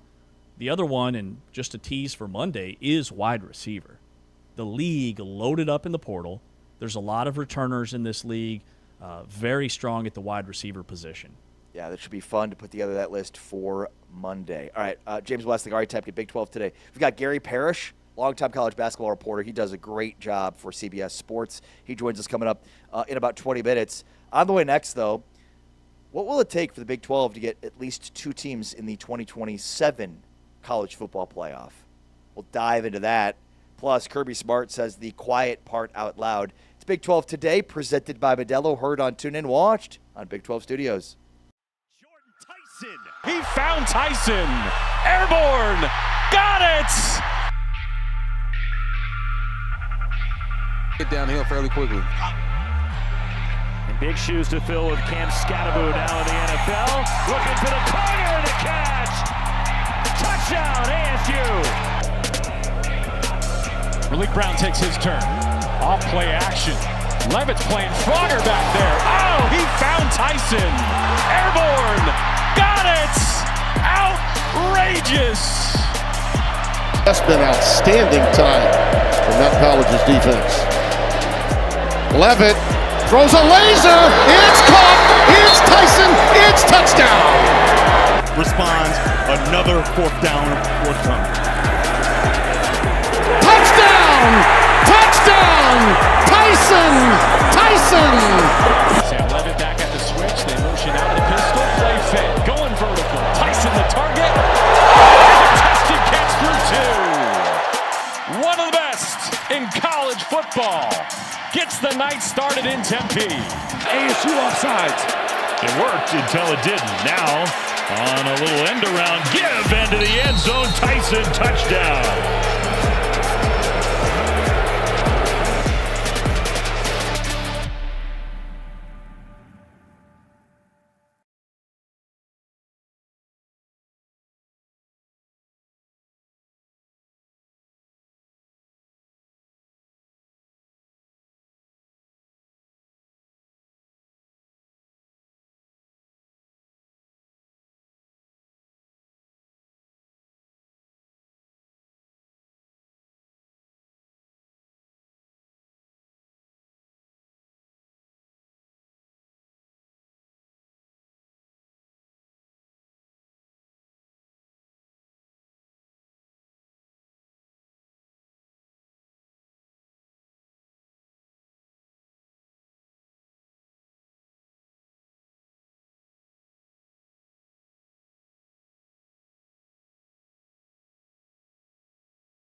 Big 12 today on Big 12 Radio, along with James Westling. I'm Ari Temkin. We are presented by Modelo, and we are about 15 minutes away from visiting with Gary Parish, columnist and TV analyst for CBS Sports. Does a fantastic job. The Eye on College Basketball podcast, a must-listen podcast, iPod. A reminder as well that at 1 o'clock Central and at 3 o'clock Central, you can catch the Big 12 Power Hour, where we are featuring our newcomer series. So make sure to download the TuneIn app if you've not yet already and search Big 12 Radio. And we are continuing to populate the channel with more and more content each and every day, including the Big 12 Power Hour featured each and every day. If you missed our series on the newcomers, top 5 newcomers at every position, today you can hear the top 5 specialists and also our interview, which we will have with the Cincinnati basketball coach, Jared Calhoun, coming up in about 30 minutes from now. So all part of our Big 12 Today Power Hour, featured each and every day on Big 12 Radio on TuneIn. And, of course, you can always stream us each and every day at Big 12 Studios.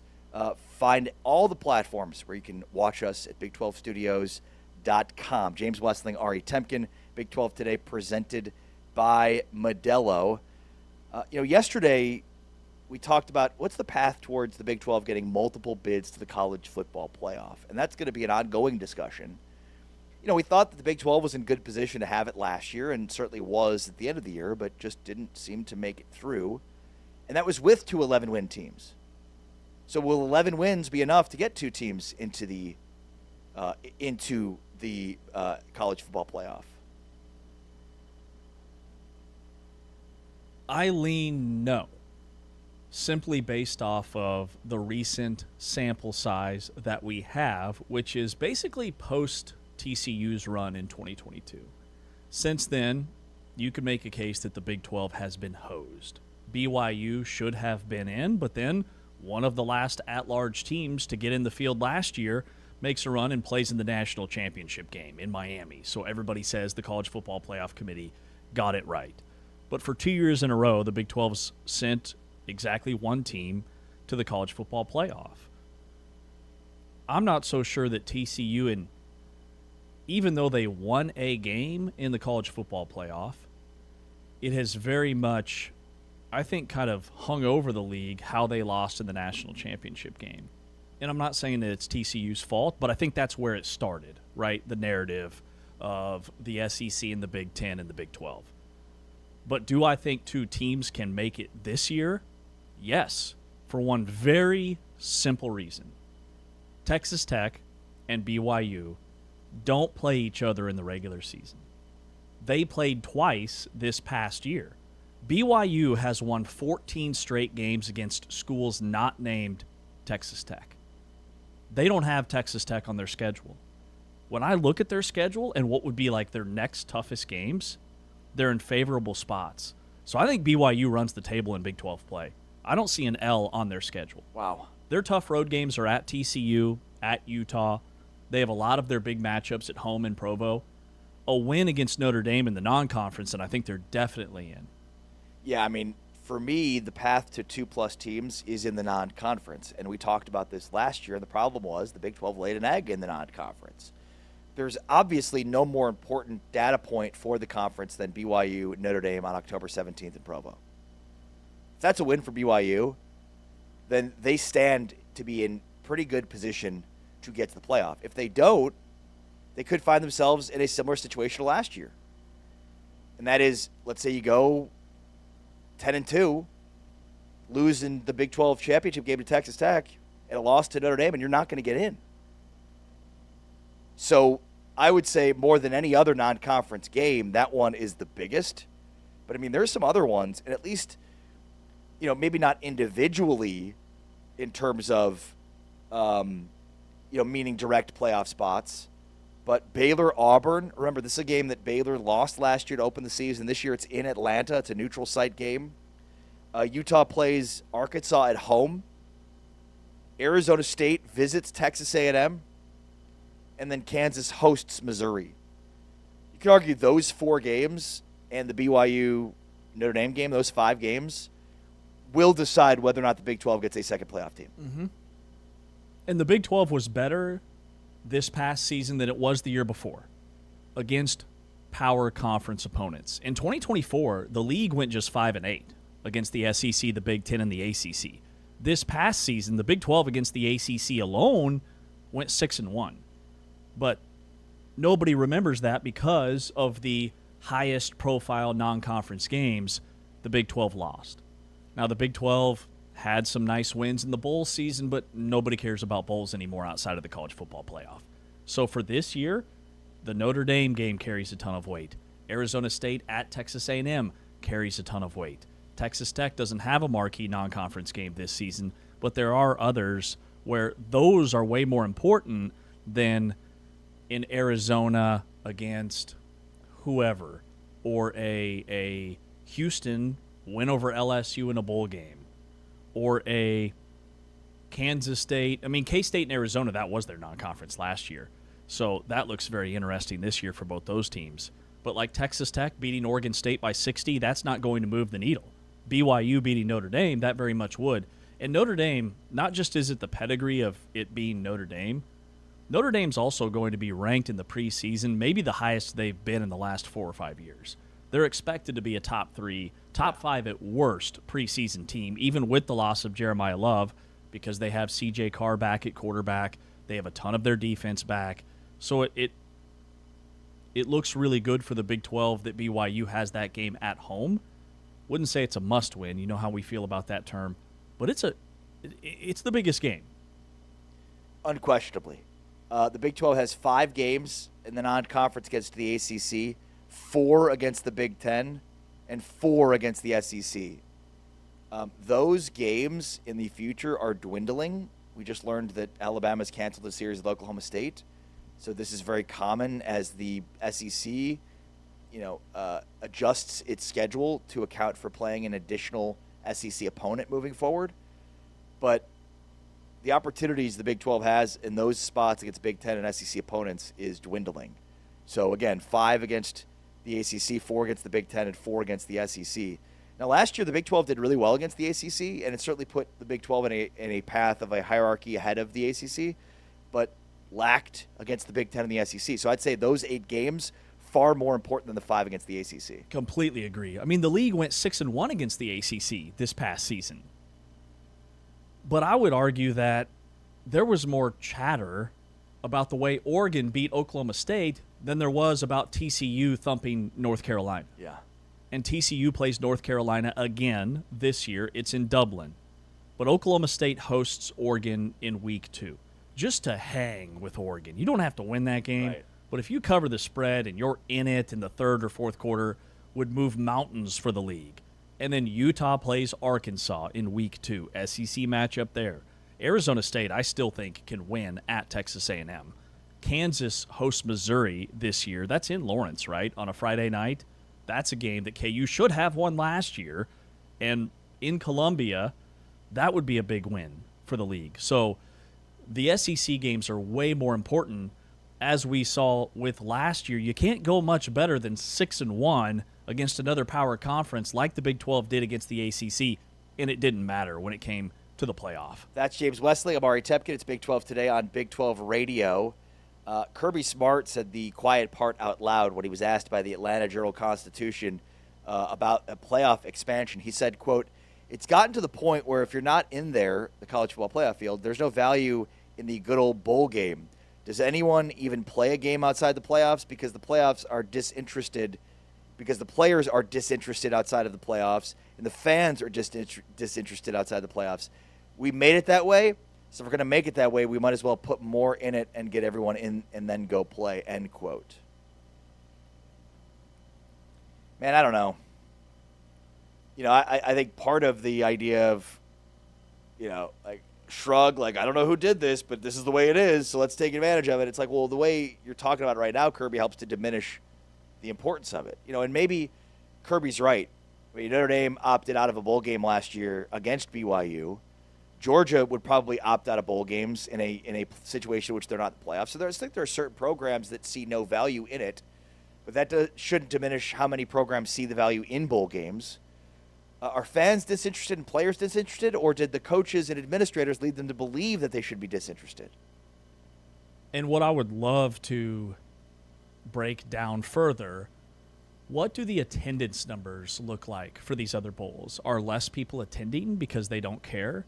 We know more players are sitting out. That's my biggest issue with bowl season, is that like it's hard to watch some of these games where you know all of the stars aren't going to play. But the TV ratings are up. I mean, Exactly. not up, but like they still do very well. I mean, the Alamo Bowl with BYU and Colorado absolutely shattered any viewership numbers that the Alamo Bowl had ever seen. And there were other instances of that. BYU and Georgia Tech in the Pop-Tarts Bowl drew a really nice number. 2 years ago, Iowa State and Miami drew a really good number.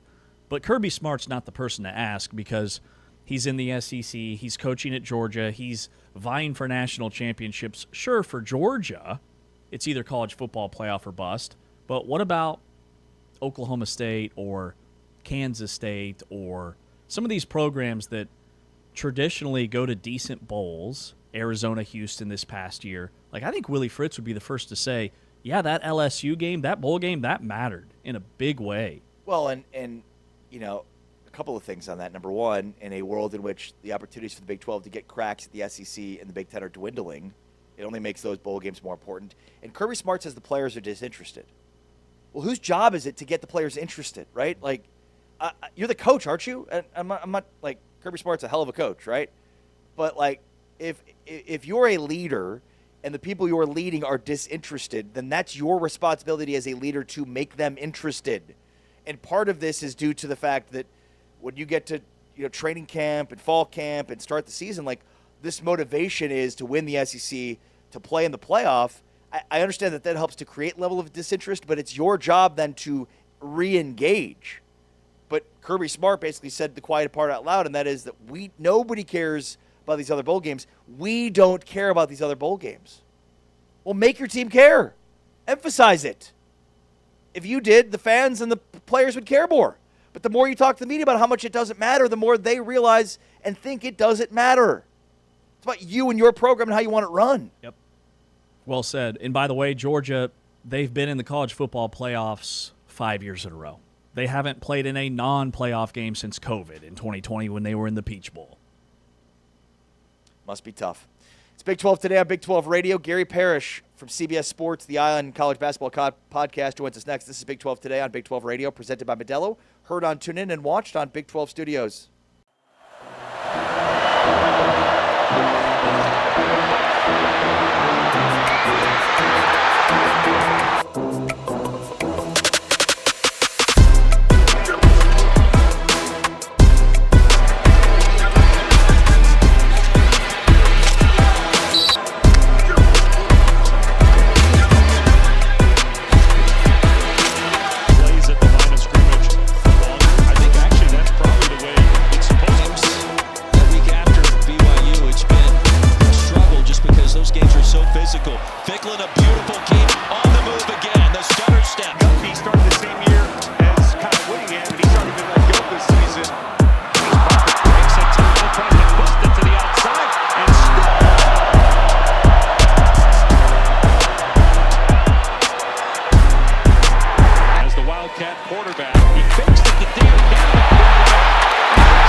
Big 12 Radio, Big 12 Today, heard on TuneIn, watched on Big 12 Studios. We are so pleased to be joined right now by Gary Parish, one of the best voices in college basketball media.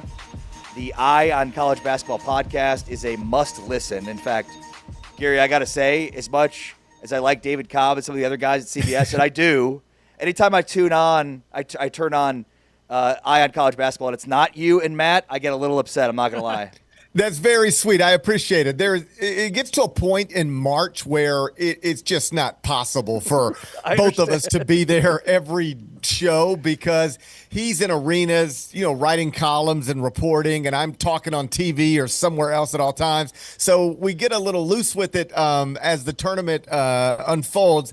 But in the offseason and for much of the year, it's me and Norlander just talking about whatever we decide are the most interesting things in the sport. So you're nice to say that. I appreciate it. Yeah, and I totally understand, how crazy busy you guys are that time of year and understand why that's the case. But just starting with some, my thoughts on that. You guys do such a great job. All right, let's obviously talk about the big story right now, Gary, and that is, of course, the expansion from 68 to 76. Just give us your initial thoughts here. I don't like it. Seems unnecessary and a net negative. And yet I'm not surprised that we're here because we were always headed this direction. You could tell by the way the SEC commissioner and other people with positions of power would just sort of float this out in recent years. They were always preparing us for the day that arrived yesterday. And so I get it. Every other decision, these men and women who have the power to run college athletics has been motivated for decades on how can we make more money.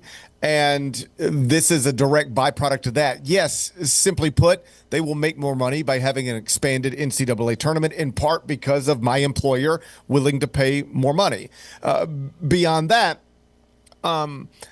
this is all tied to conference expansion. Like when the SEC decides it wants to take some of the Big 12's best programs, or when the Big 10 decides it wants to bury the Pac-12. What happens is every middle of the pack or, bottom half program, athletic department, or let's just say men's basketball team in these power conferences, they get pushed down a little bit. And so how do you make it where they can still reasonably hope to achieve what it is they've always tried to achieve, which is advancing to the NCAA tournament? Well, it's just as simple as, if you're trying to figure out how you can serve more people in a restaurant, how do you go about doing that? Well, just put more tables in the restaurant, put more chairs down at the tables, and you got more seats. That is what we have done with the NCAA tournament. The truth is, by the time we get to Thursday of that first week, it'll look and feel a lot like it always has, and we'll be fine. But just seeing a 76-team bracket yesterday, I'm old enough to have grown up with a 64-team bracket, and I'm not so ridiculous to think, we're going to miss the days where people could print out the bracket and put pencil to paper because, I've got a 23-year-old son. I don't know that he's ever printed out anything. I don't know that he holds paper. So that's not the deal. But it's just that there was a time where on Selection Sunday, Greg Gumbel would tell us exactly the 64 teams in this thing. Everybody knew who they were playing first and where it was going to be and what time it was going to tip.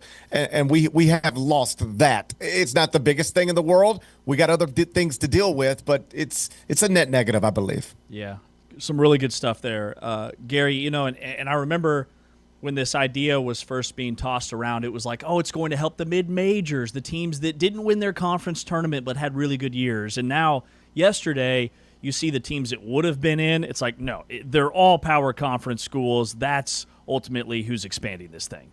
That's right. You can always tell who's going to benefit by who were the people talking about it. It wasn't the Southland commissioner going on SportsCenter to campaign for expanding the NCAA tournament. It's like quite literally Greg Sankey, the SEC commissioner. Is it true that it is theoretically now easier for a second best team out of a mid-major conference to find a seat at this so-called table? Sure, by definition, there's more tables, so there's more opportunity. But those tables are not put in the restaurant, if you'll let me continue with the analogy. They're not put in the restaurant for you. You might end up at one of them, but it'll just be by luck. It won't be by design. This is for the 13th place team in the SEC. This is for the 4-game below 500 team in the Big Ten. When you are a Big Ten commissioner and SEC commissioner, and in the Big Ten you're looking at, I don't know, whatever you want to consider a middle-of-the-pack Big Ten men's basketball program. Let's call it Iowa for the sake of the conversation. And in the SEC, you've got an Ole Miss and a Mississippi State. Well, if you are asking these university presidents and chancellors to vote, to agree, to allow us as a league to bring in a Texas or Oklahoma or an Oregon or a Washington, and you are pushing my programs down in the normal order of things, well, then you got to work for me to figure out how I can still feel like I'm giving my fans what they want, which is trips to the biggest postseason event in college sports, and that is that NCAA tournament. So again, you expand it so that you can help those schools still make the NCAA tournament theoretically at the same rate they used to do it before these conferences got bloated. But that is all the motivation here. It has got nothing to do with the Missouri Valley Conference or Conference USA or the MEAC. They don't matter. They might benefit from this in some way, but they have nothing to do with the decision-making process. Gary Parish from CBS Sports and Grind City Media joining us here on Big 12 Radio, Big 12 Today. Curious, Gary, for kind of your takeaways from this past tournament. Obviously, one of the things, we were talking about and was being talked about nationally is the importance of bigs, the front courts for teams. Do you think that moving forward, that's going to continue to drive the conversation and certainly the transfer portal reflects that? Or do you think there will be a zig here that, could drive it back to more of a pace and space game, which we saw earlier? Well, it's funny because it always trickles down from the NBA, and it's always a reaction to what we've just seen.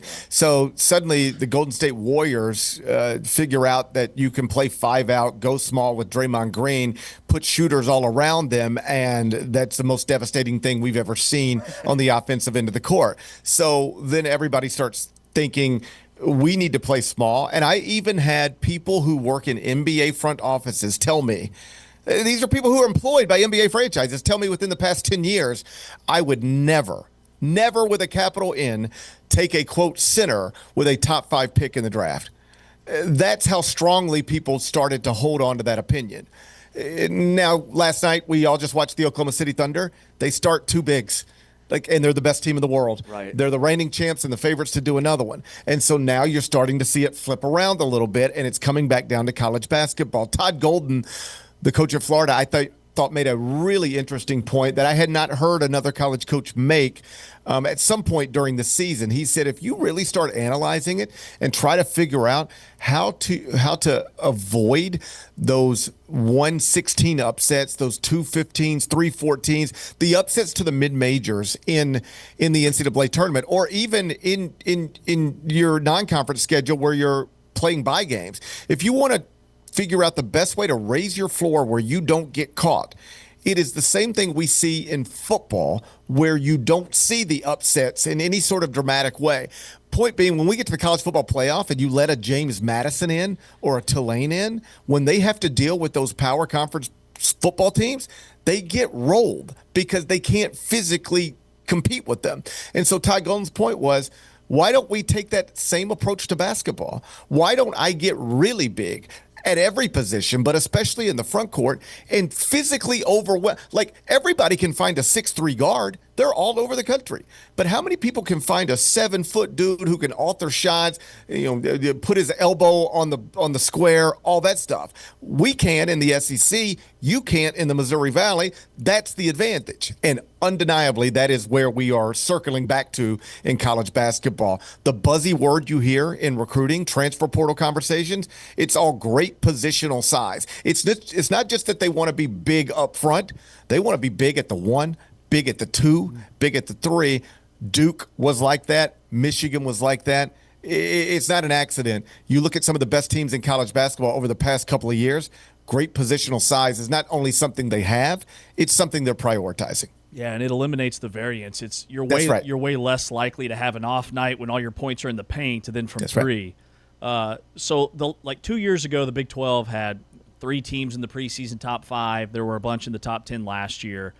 For this upcoming season, based off of what we know, what these rosters will look like, how does the Big 12 compare nationally? It's always going to be right there at the top because you've got some of the best programs historically in the country, some of the best coaches currently working. So it never slips too far. Just looking at my top 25 and 1, I've got Arizona projected as the preseason favorite right now. Obviously, they were terrific last season, losing a lot from that team. I was not hopeful. I don't mean to assign that type of verb to it, but I thought it would. I thought Koa Pete really could possibly benefit from doing another year in college to expand his game, sure, but also make $4 million. Koa Pete, wherever he's selected in the 2026 NBA draft, he will make less money next year than I believe he could have made in college this season. So that's a little bit of a tough one for Arizona. Like at Florida, they got a guy like that back in Thomas Houck. Yeah. At UConn, they got a guy like that back in Braylon Mullins.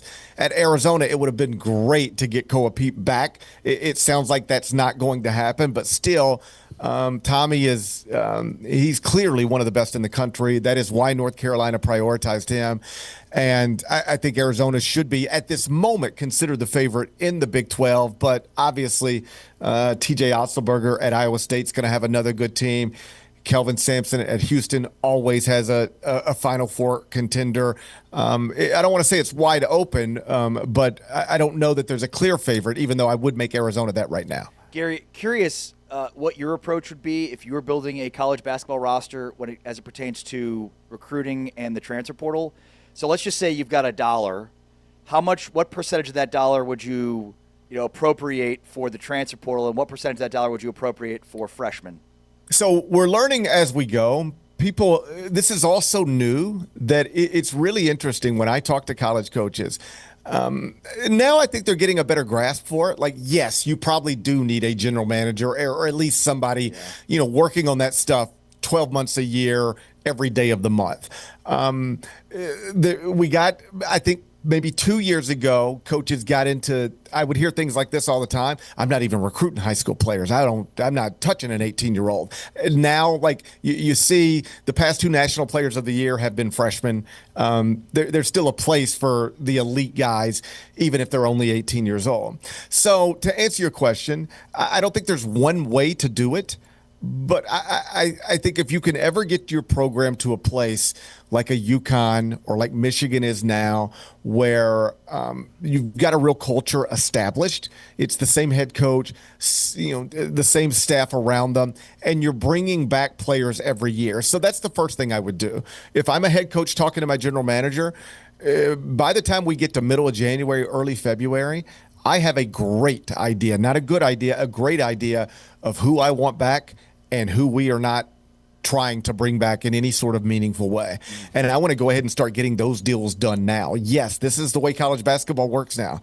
You are renegotiating with your own players in the middle of a season to try to get that done before the transfer portal even opens, so you have a good idea of what kind of money you have, what kind of money you need, and what kind of roster you're trying to build. So the first place I start is if I've got a good program, let me be clear, if I've got a bad program, get them all out of there and let's start over. But if I've got a good program, I want to find the people I want back that I can reasonably bring back, and that's where I start every conversation. After that, I want to, yes, go recruit, if I'm capable, the best high school players in the country, because at the end of the day, yeah, experience, age, all that stuff matters, but Michigan won the national championship and might have done it with 3 lottery picks. Right. Don't ever get confused on where we're at. NBA players, future NBA players are the people who cut nets in early April in college basketball. So I want to find the future NBA players coming out of high school. If I can recruit them and get them, I want to prioritize them. And then, yes, I'm using the transfer portal to supplement everything else. I want my best players from last season back if I can get them. I want the best high school prospects I can get. Now let's look at the roster. What do I need? I need a stretch the floor power forward. Boom. Who's available? Let's go get him out of the portal. I need a backup point guard. Who's available? Let's go get him out of the portal. I think that's the balance. Roster retention, elite freshmen, supplement with the transfer portal. Again, Michigan just did it mostly with the transfer portal, but they still had freshman Trey McKinney, who played a role on that team. I think the importance of who you're prioritizing has probably shifted a little bit, and different coaches might have different philosophies, but I still think by and large the best teams in college basketball year over year are going to be able to check most of the boxes I just tried to check. Real quick on that, do you have any sense of the actual dollars amount here? Let's just compare the top of the market, Tyron Stokes and Flory Bidunga. Are those equal amounts, or do you think that Tyron's going to command less than Bidunga will? Well, it's funny because Flory is the more established college player, but Stokes is the bigger star. And when you start talking about stars who move the needles on social media, like, you just have to remember sometimes what you and I don't mean to put you in my old man category, but the point I'm making is that what moves the needle with us might not move the needle with younger people, and what moves the needle with younger people we might not even be aware of. Quick story, I'm at the Final Four, and my family, my wife, my wife and I have 3 children. We had 1 when we were too young, 2 when we were too old. We did not plan it very well. So my little guys and my wife were coming to the Final Four, and I got there before them. They were coming the next day, and I was FaceTiming them in between, the hotel and the walk to St. Elmo or Harry and Izzy's or whatever. And I see the Arizona team bus outside Harry and Izzy's on like the Wednesday night of the Final Four. And I said, oh, guys, I show them the phone. I show them the bus, and I'm like, look, Arizona's here. And both of my boys immediately this is what they said. Arizona's there, like the basketball team? I said, yeah, it looks like it. He goes, you're going to see them? I said, well, I'm walking right in, so maybe. And he goes, this is what they both said. Is Bryce James there? I said, yeah, I guess so, sure. Oh, my God, can you get a picture? That's all. They came to the Final Four. We were at the national semifinals. My little guys had their phones out, aiming at Bray. We're trying to get Bryce James pictures. So my point is, like, that's a thing that just doesn't resonate. I had no idea. Right. Bryce James is probably the most famous college basketball player, and that didn't connect with me until my kids made me understand that. And so with Tyron Stokes, there's a star factor to it that you could get trading card money and the autograph money. There's all sorts of different revenue sources for a person who has that type of star power. But for either one of those guys, you are now talking $4, $5, $6, $7 million.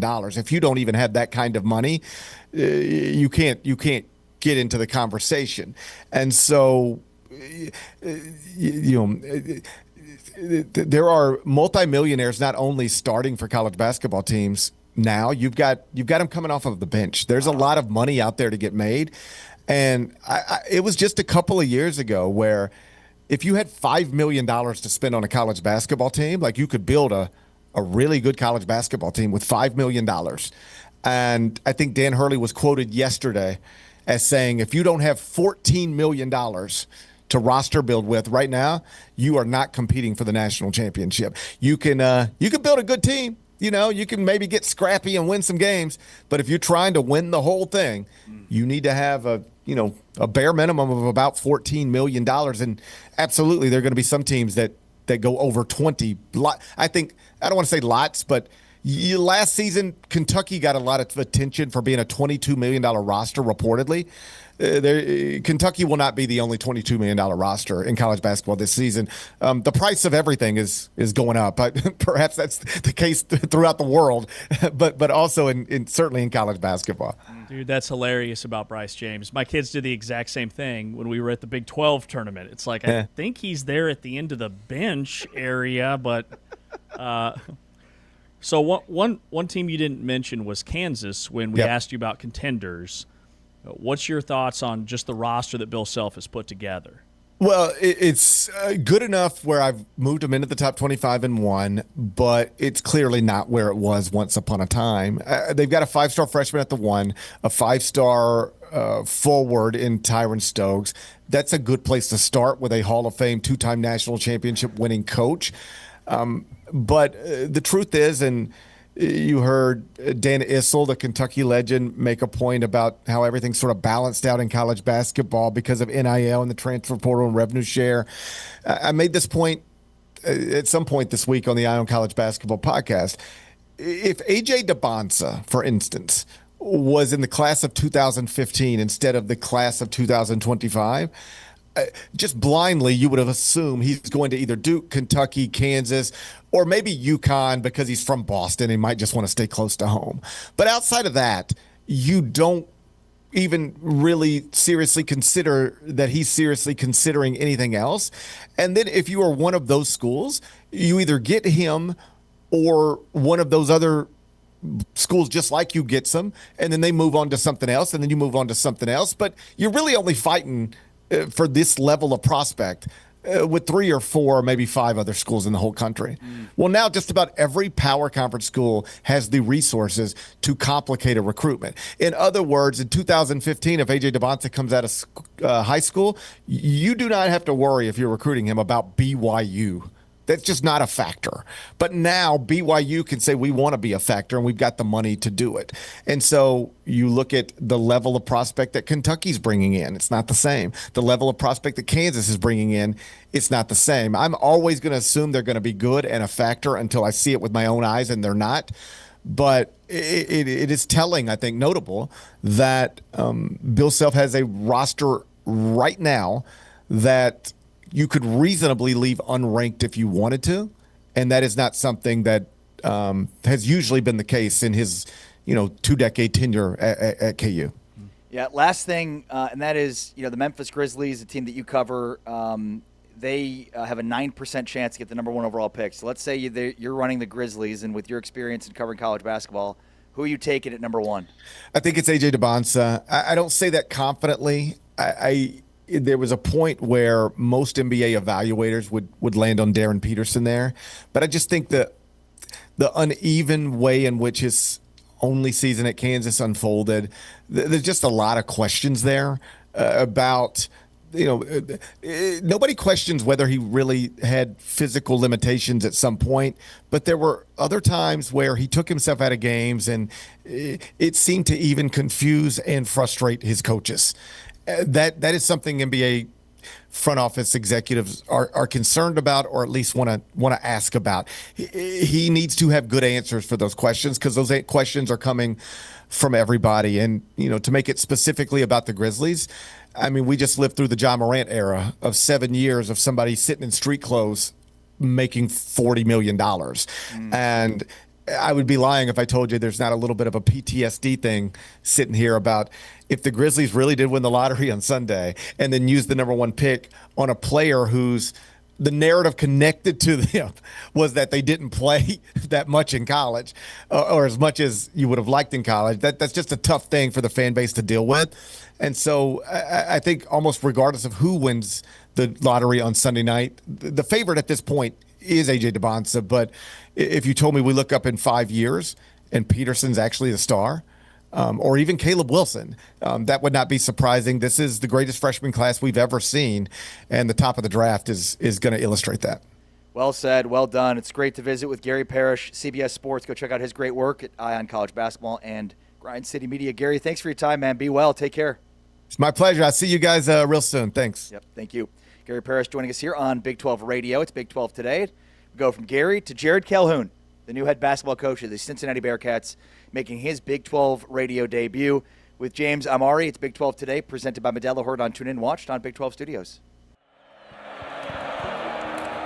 And Sims will keep it. Nice decision there to get deeper into Utah territory.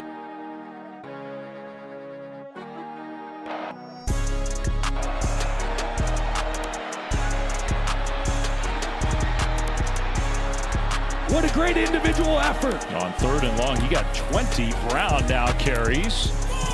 Hanachur was leading the way. Then the ball came out at the end of that.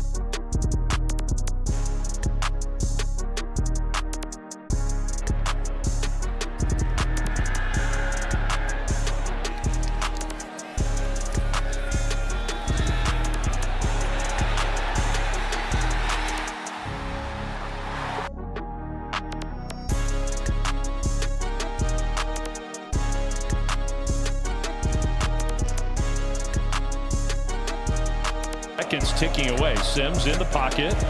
He's going to throw short, and that's Brown. It's been dismal so far for the Sun Devils. That has to feel good.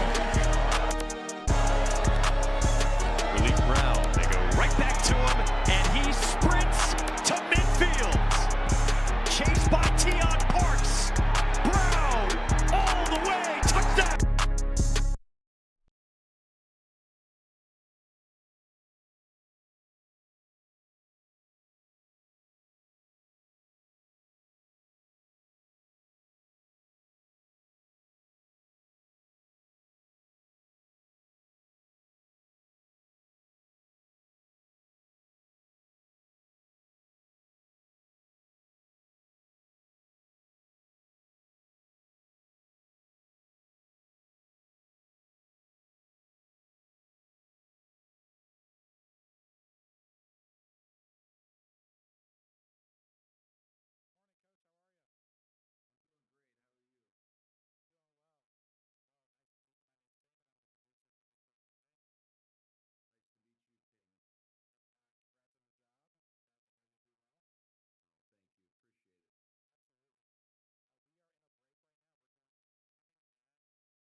It's Big 12 Radio. This is Big 12 Today, heard on TuneIn and watched on Big 12 Studios. And we are pleased to be joined right now by the new head basketball coach of the Cincinnati Bearcats. Jared Calhoun is joining us here on Big 12 Radio, coming from Utah State and taking over a program that he knows very well from his time in Cincinnati at Cincinnati, along with Bob Huggins. Coach, good morning. How are you? I'm doing great, Ari. Thanks for having me. Yeah, appreciate your time, and let's just start right there. Obviously, in hearing about your background, reading about you after getting this job, it makes a ton of sense. Based on the time you spent in Cincinnati. So let's just start right there. Why the Bearcats? Why now?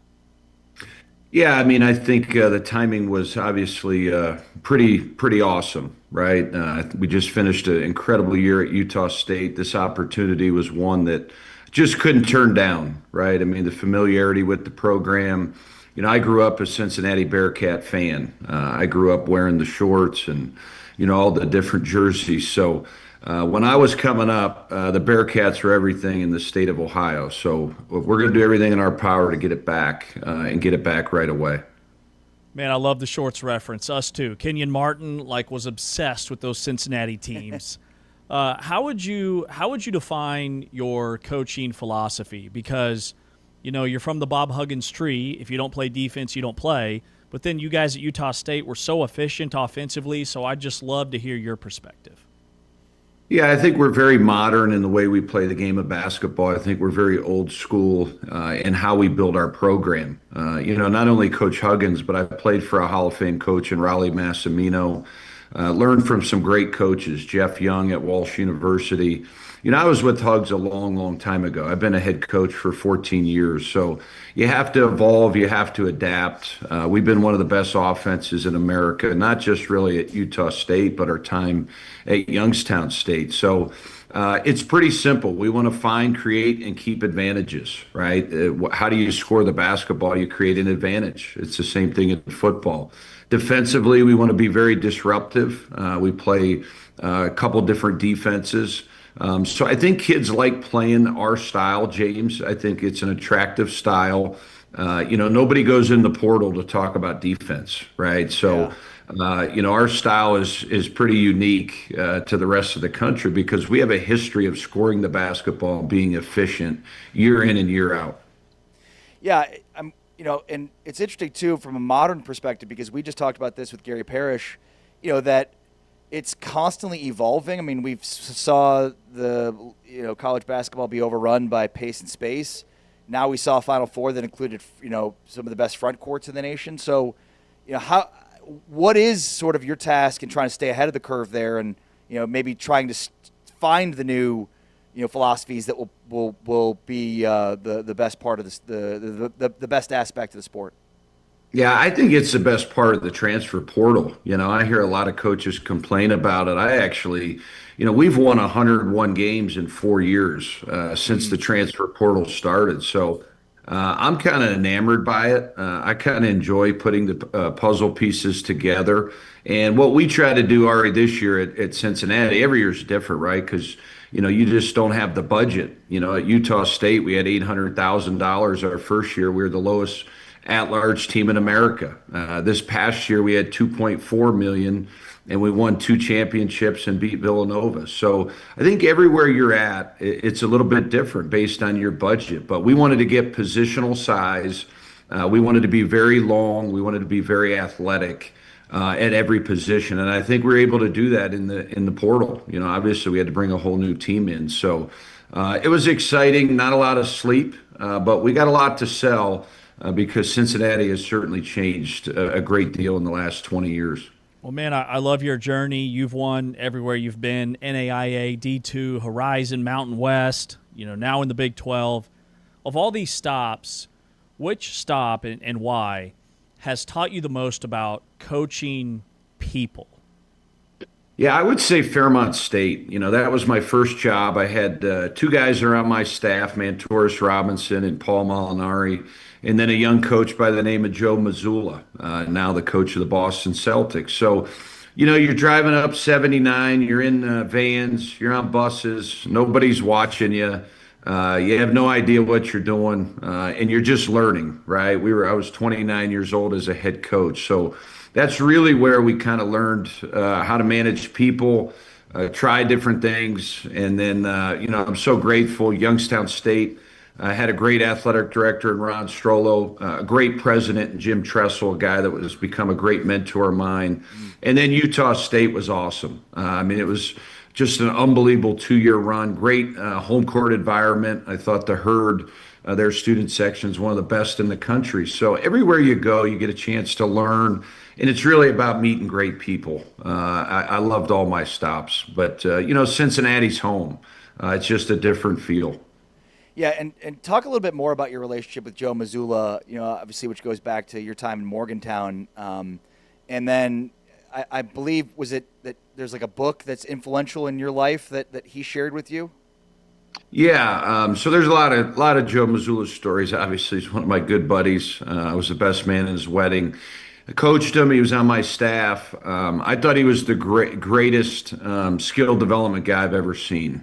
Taking a player and trying to get from point A to B, and just building those relationships and just talking to him, leadership, different things. But yeah, I mean, after year 2 in coaching, this was about 14 years ago.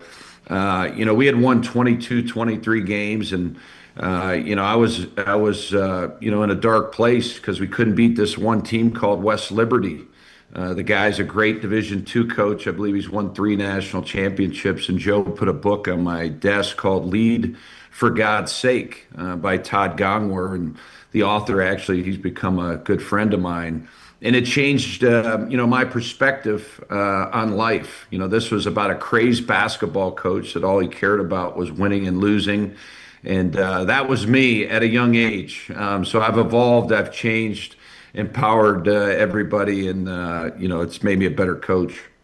Jared, when I look at like your body of work, something that's incredibly rare is everywhere you've been, you've improved your win total, like stacked season after season. Fairmont State, 20 to 22 to 25 to 34. Then you did the same thing at Youngstown State and even the 2 years at Utah State. Is that what you try to do? Let's get a little better each season. Like, how have you been able to accomplish that? Yeah, I mean, I think it's understanding each other, right? I think it's a collaborative effort. I think it starts with your staff. I've got one of the best young staffs in the country. Everybody tries to go out and hire the big name recruiter or the big name assistant coach. We're guys that just eat, sleep, drink basketball, right? We love the game of basketball. All of our wives are very, very close. It's a family affair. Coach Massimino taught me that many years ago. So I think continuity with the staff, and then I also think continuity within your program. At Cincinnati, we did it a little different in the portal. We went young and old, and that's been our recipe. We don't go all old guys. We get a mixture of young guys that we can build the base with for years to come, and then we get our 1-year guys, and then if the 5th-year rule passes here, which everybody says it's going to, we got a chance to keep all of these guys, and that's how you build something special. You've had a lot of success, especially the last 2 years in close games. I think you were 8-1 last year, then 9-3 in 2020, the year before that. So what's the secret sauce? Yeah, I mean, it's something, I talk a lot about with Joe about different coaches. My staff is really, really good. It's situational basketball, right? It's one in the margins, right? Before and after the half. It's how many points can you create on baseline out of bounds? How many points can you create on ATOs? I'm enamored by that stuff. I think those are, duties of the coach. If we have a low percentage, we're not efficient coming out of timeouts each game, it drives me nuts. Those are the things that keep me up at night. So we got to do our job as well, and I think in college basketball, the more you practice it, the kids understand what you want. And we won a lot of close games over the years because we were prepared. An unprepared team is, a direct correlation of the coaching staff. And that's the last thing we want to be, is unprepared. Coach, when you say the eligibility 5 for 5, are you talking about like players that you've signed in the portal that would be with you for 2 years? Or are you talking about guys that maybe with Cincinnati last year or came with you from Utah State? Like, can you just touch on that? Yeah, I think it's more, James, the guys that we signed in the portal that are now seniors, going to be seniors coming up. They could actually possibly be juniors, right, or get that 5th year back. So, we signed some underclassmen in the portal. And then we also sign a lot of 1-year players that if this goes through, they'll get that year back. So certainly it's going to be interesting to see the direction of how this goes. All right, last thing for me, Coach. Who was your favorite Cincinnati player growing up? Man, that's hard. I'm a little biased, but there's three great ones from Cleveland. One went to my high school: Mel Levitt, Steve Logan, Kenyon Martin. The list is so deep. Nick Van Exel. There's a lot of them. I don't want to leave any of those guys off. Corey Blunt, David Flint. I mean, just a ton of them. Yeah. Can't wait. We'll meet you here in a couple weeks at the spring meetings in Frisco. Congratulations on the opportunity at Cincinnati, and can't wait to see your team this next year, Coach. Thanks for your time. Thank you, guys. Look forward to meeting you. Thanks, Coach. Jared Calhoun, the new Cincinnati basketball coach, joining us here on Big 12 Radio. Big 12 Today, presented by Modelo. Heard on TuneIn, watched on Big 12 Studios. With Stacy Sneed. Lawrence ends that drive for K-State. He is swallowed up behind the line of scrimmage. Malachi Lawrence, a loss of 2. And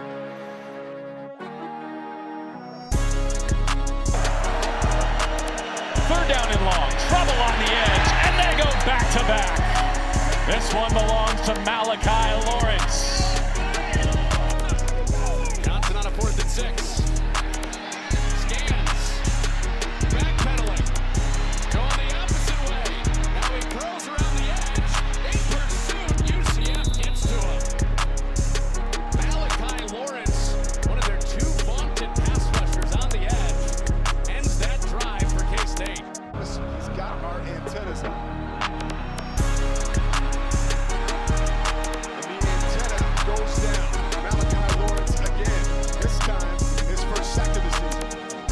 That's just absolute force right there by Malachi Lawrence. It's a play if you're UCF.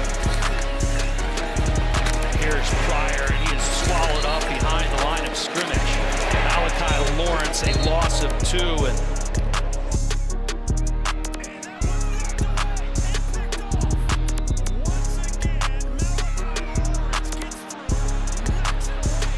One more play before the quarter break.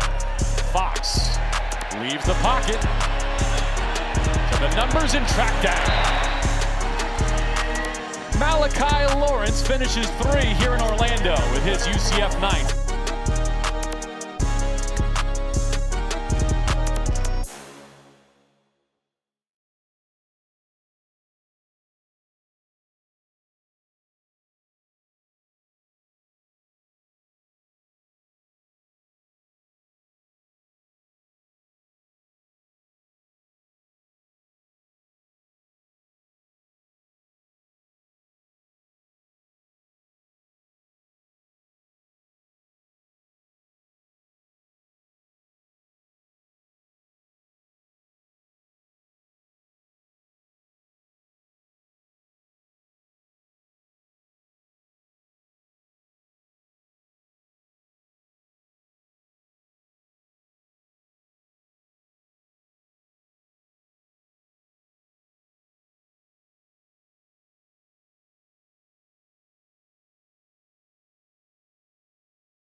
Big 12 Today with your home for interviews, analysis, and all things Big 12. This is Big 12 Radio on TuneIn.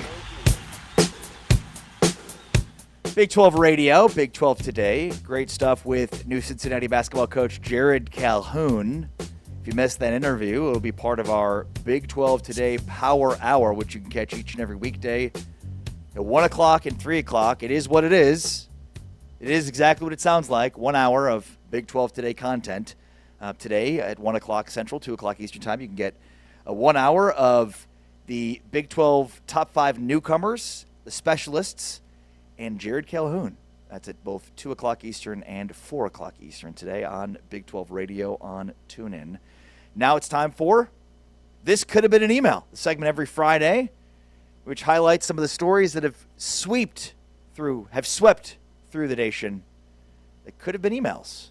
And I'll start today with, I believe it's week 5, week 6, maybe week 7 of the biggest story ever that could have been an email, and that is the Mike Vrabel, Diana Rossini saga, which I'm ashamed to admit can't get enough of. It's like Real Housewives, but in real life. Pretty sure this was one of our This Could Have Been an Email last week because it just keeps going. It's been like ongoing for 7 weeks. It's just a story that won't quit being an email. Let me just say this, though. I don't know how there's any way that Mike Vrabel can continue to coach. And I don't mean that from the standpoint of he'll be fired before this season starts. I mean, my goodness, he just led the Patriots to the Super Bowl. But with things that have started to come out and whether or not, like, they actually had a child together that is perhaps being played off like it was the child of Diana Rossini's current husband, I don't know how many of those guys in the locker room will have respect for him. Like, I feel like there's a whole dynamic within that locker room that's going to be very difficult for him to overcome. I don't know if it's going to get to a point where he's going to be fired this offseason, but whether it's this season or next season or the year after, like this, I don't think they'll get back to the success they just had because I don't know how he could be a leader of men given what's transpired here. And that's not to say that, like, there aren't other coaches that have been very successful that have cheated on their wives. I'm sure there are. But the way that this has become such a public phenomenon and the way that more of this starts to become unpeeled, like, I know Patriots fans are like, of course he can still coach, but, man, I don't know. I don't see any way in which Vrabel could ever come back from this. I completely agree. What would you say the perception of him is right now? Because I think it's evolving to where initially she was the bad guy. He's just a dumb football coach who's coaching football. And now it almost feels like, also, where's all this footage been? Like, how many people have videos and photos of them out in public that they've just been sitting on for the last 6 years? Do you have any videos? Like the latest from yesterday. Because I do. Rossini and Vrabel video showing the two heading out for their Tennessee boat day while she was very much showing during her first pregnancy. And her son, of course, named? Mike. Yeah. You got Big Mike and Little Mike. I know so much about this story, way more than I need to, but I can't get enough of it. It's the car crash that you can't turn away from. We're going on like 7 weeks now where this could have been an email. This could have been quite the email. I mean, it would have been a juicy email, don't get me wrong. And like multiple emails. It's like, no, but wait, there's more. So they found his like Twitter or X, whatever you want. Oh, yeah. This is a banger. Burner account. His burner account he's basically just like saying there's dirt on Patrick Mahomes and the entire league is corrupt. There are some bangers. How do they know if it's his burner account? Is it tied to an email that's associated with him? I'm not questioning that there are hackers out there that could easily do this, but like, where's the evidence that this is actually his burner account? I think it's more speculative, but yeah, I mean, just wait another week. I'm sure it'll find itself once again at the top of the This Could Have Been an Email segment for a second straight month.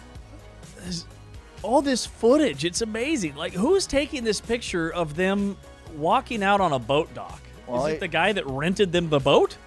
But they waited until TMZ came calling. I've got money. Do you have pictures or video? Why, yes, I do. And that happens. Yeah, that's what's happening. Very much happens. People make a bank just sitting on videos. This could have been an email. Dirt on people. All right, my this could have been an email today. Just saw this a couple hours ago. It has skyrocketed to number 1. Darren Peterson. That's it. Darren Peterson, full stop. Is no longer in the Big 12. The latest from Darren Peterson, ESPN NBA story. He reveals that taking a high dosage of creatine led to his cramping issues at Kansas. We know he was taken by ambulance in September because, quote, he thought he was going to die. So apparently he was just super dehydrated because he took too much creatine. That's the latest on Darren Peterson. Could have been an email. Peterson cramps, injury, will he play, will he not? Draft him. Is this a thing? ESPN. No. Ramona Shelburne's reporting it. I'm saying, like, is this scientifically a thing? Oh yeah, it is. Yeah, scientifically, creatine forces, like, if you take creatine, you taking creatine? Yeah. Yeah.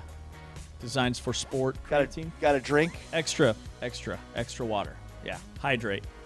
So no one was like, hey, Darren, maybe hydrates. Like, this seems like PR to the largest possible degree. Yes. Like, he's a victim. It's creatine's fault. Well, and, because, like, for me, obviously there's so much noise around DeBonta, it almost feels like at this point it's a foregone conclusion DeBonta's going to be the number 1 pick. And so you're trying to do some damage control if you're DeBonta's camp or Peterson's camp.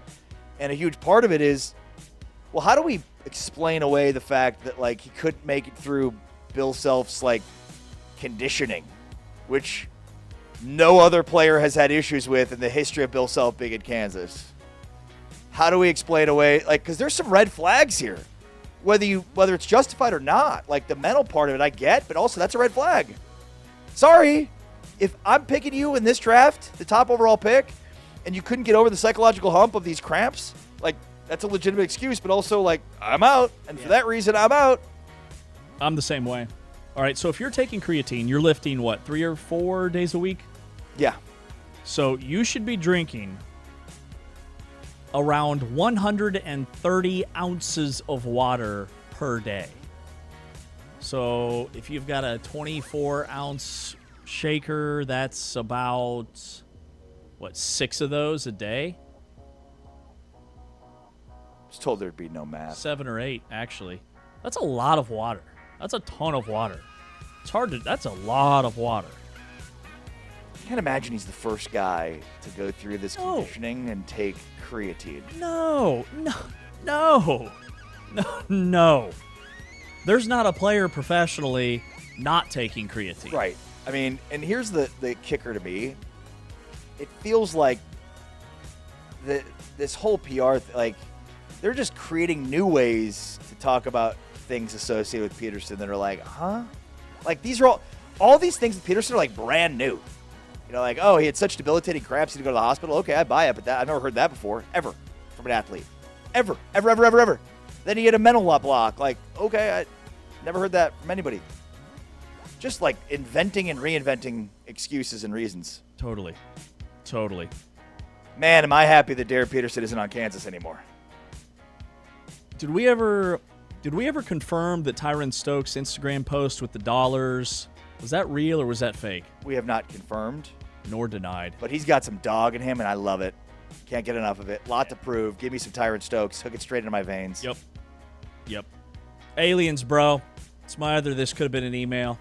This could not have been an email, James. I don't know what you're smoking. Files have been released. 162 files have been released. They were released during our show today.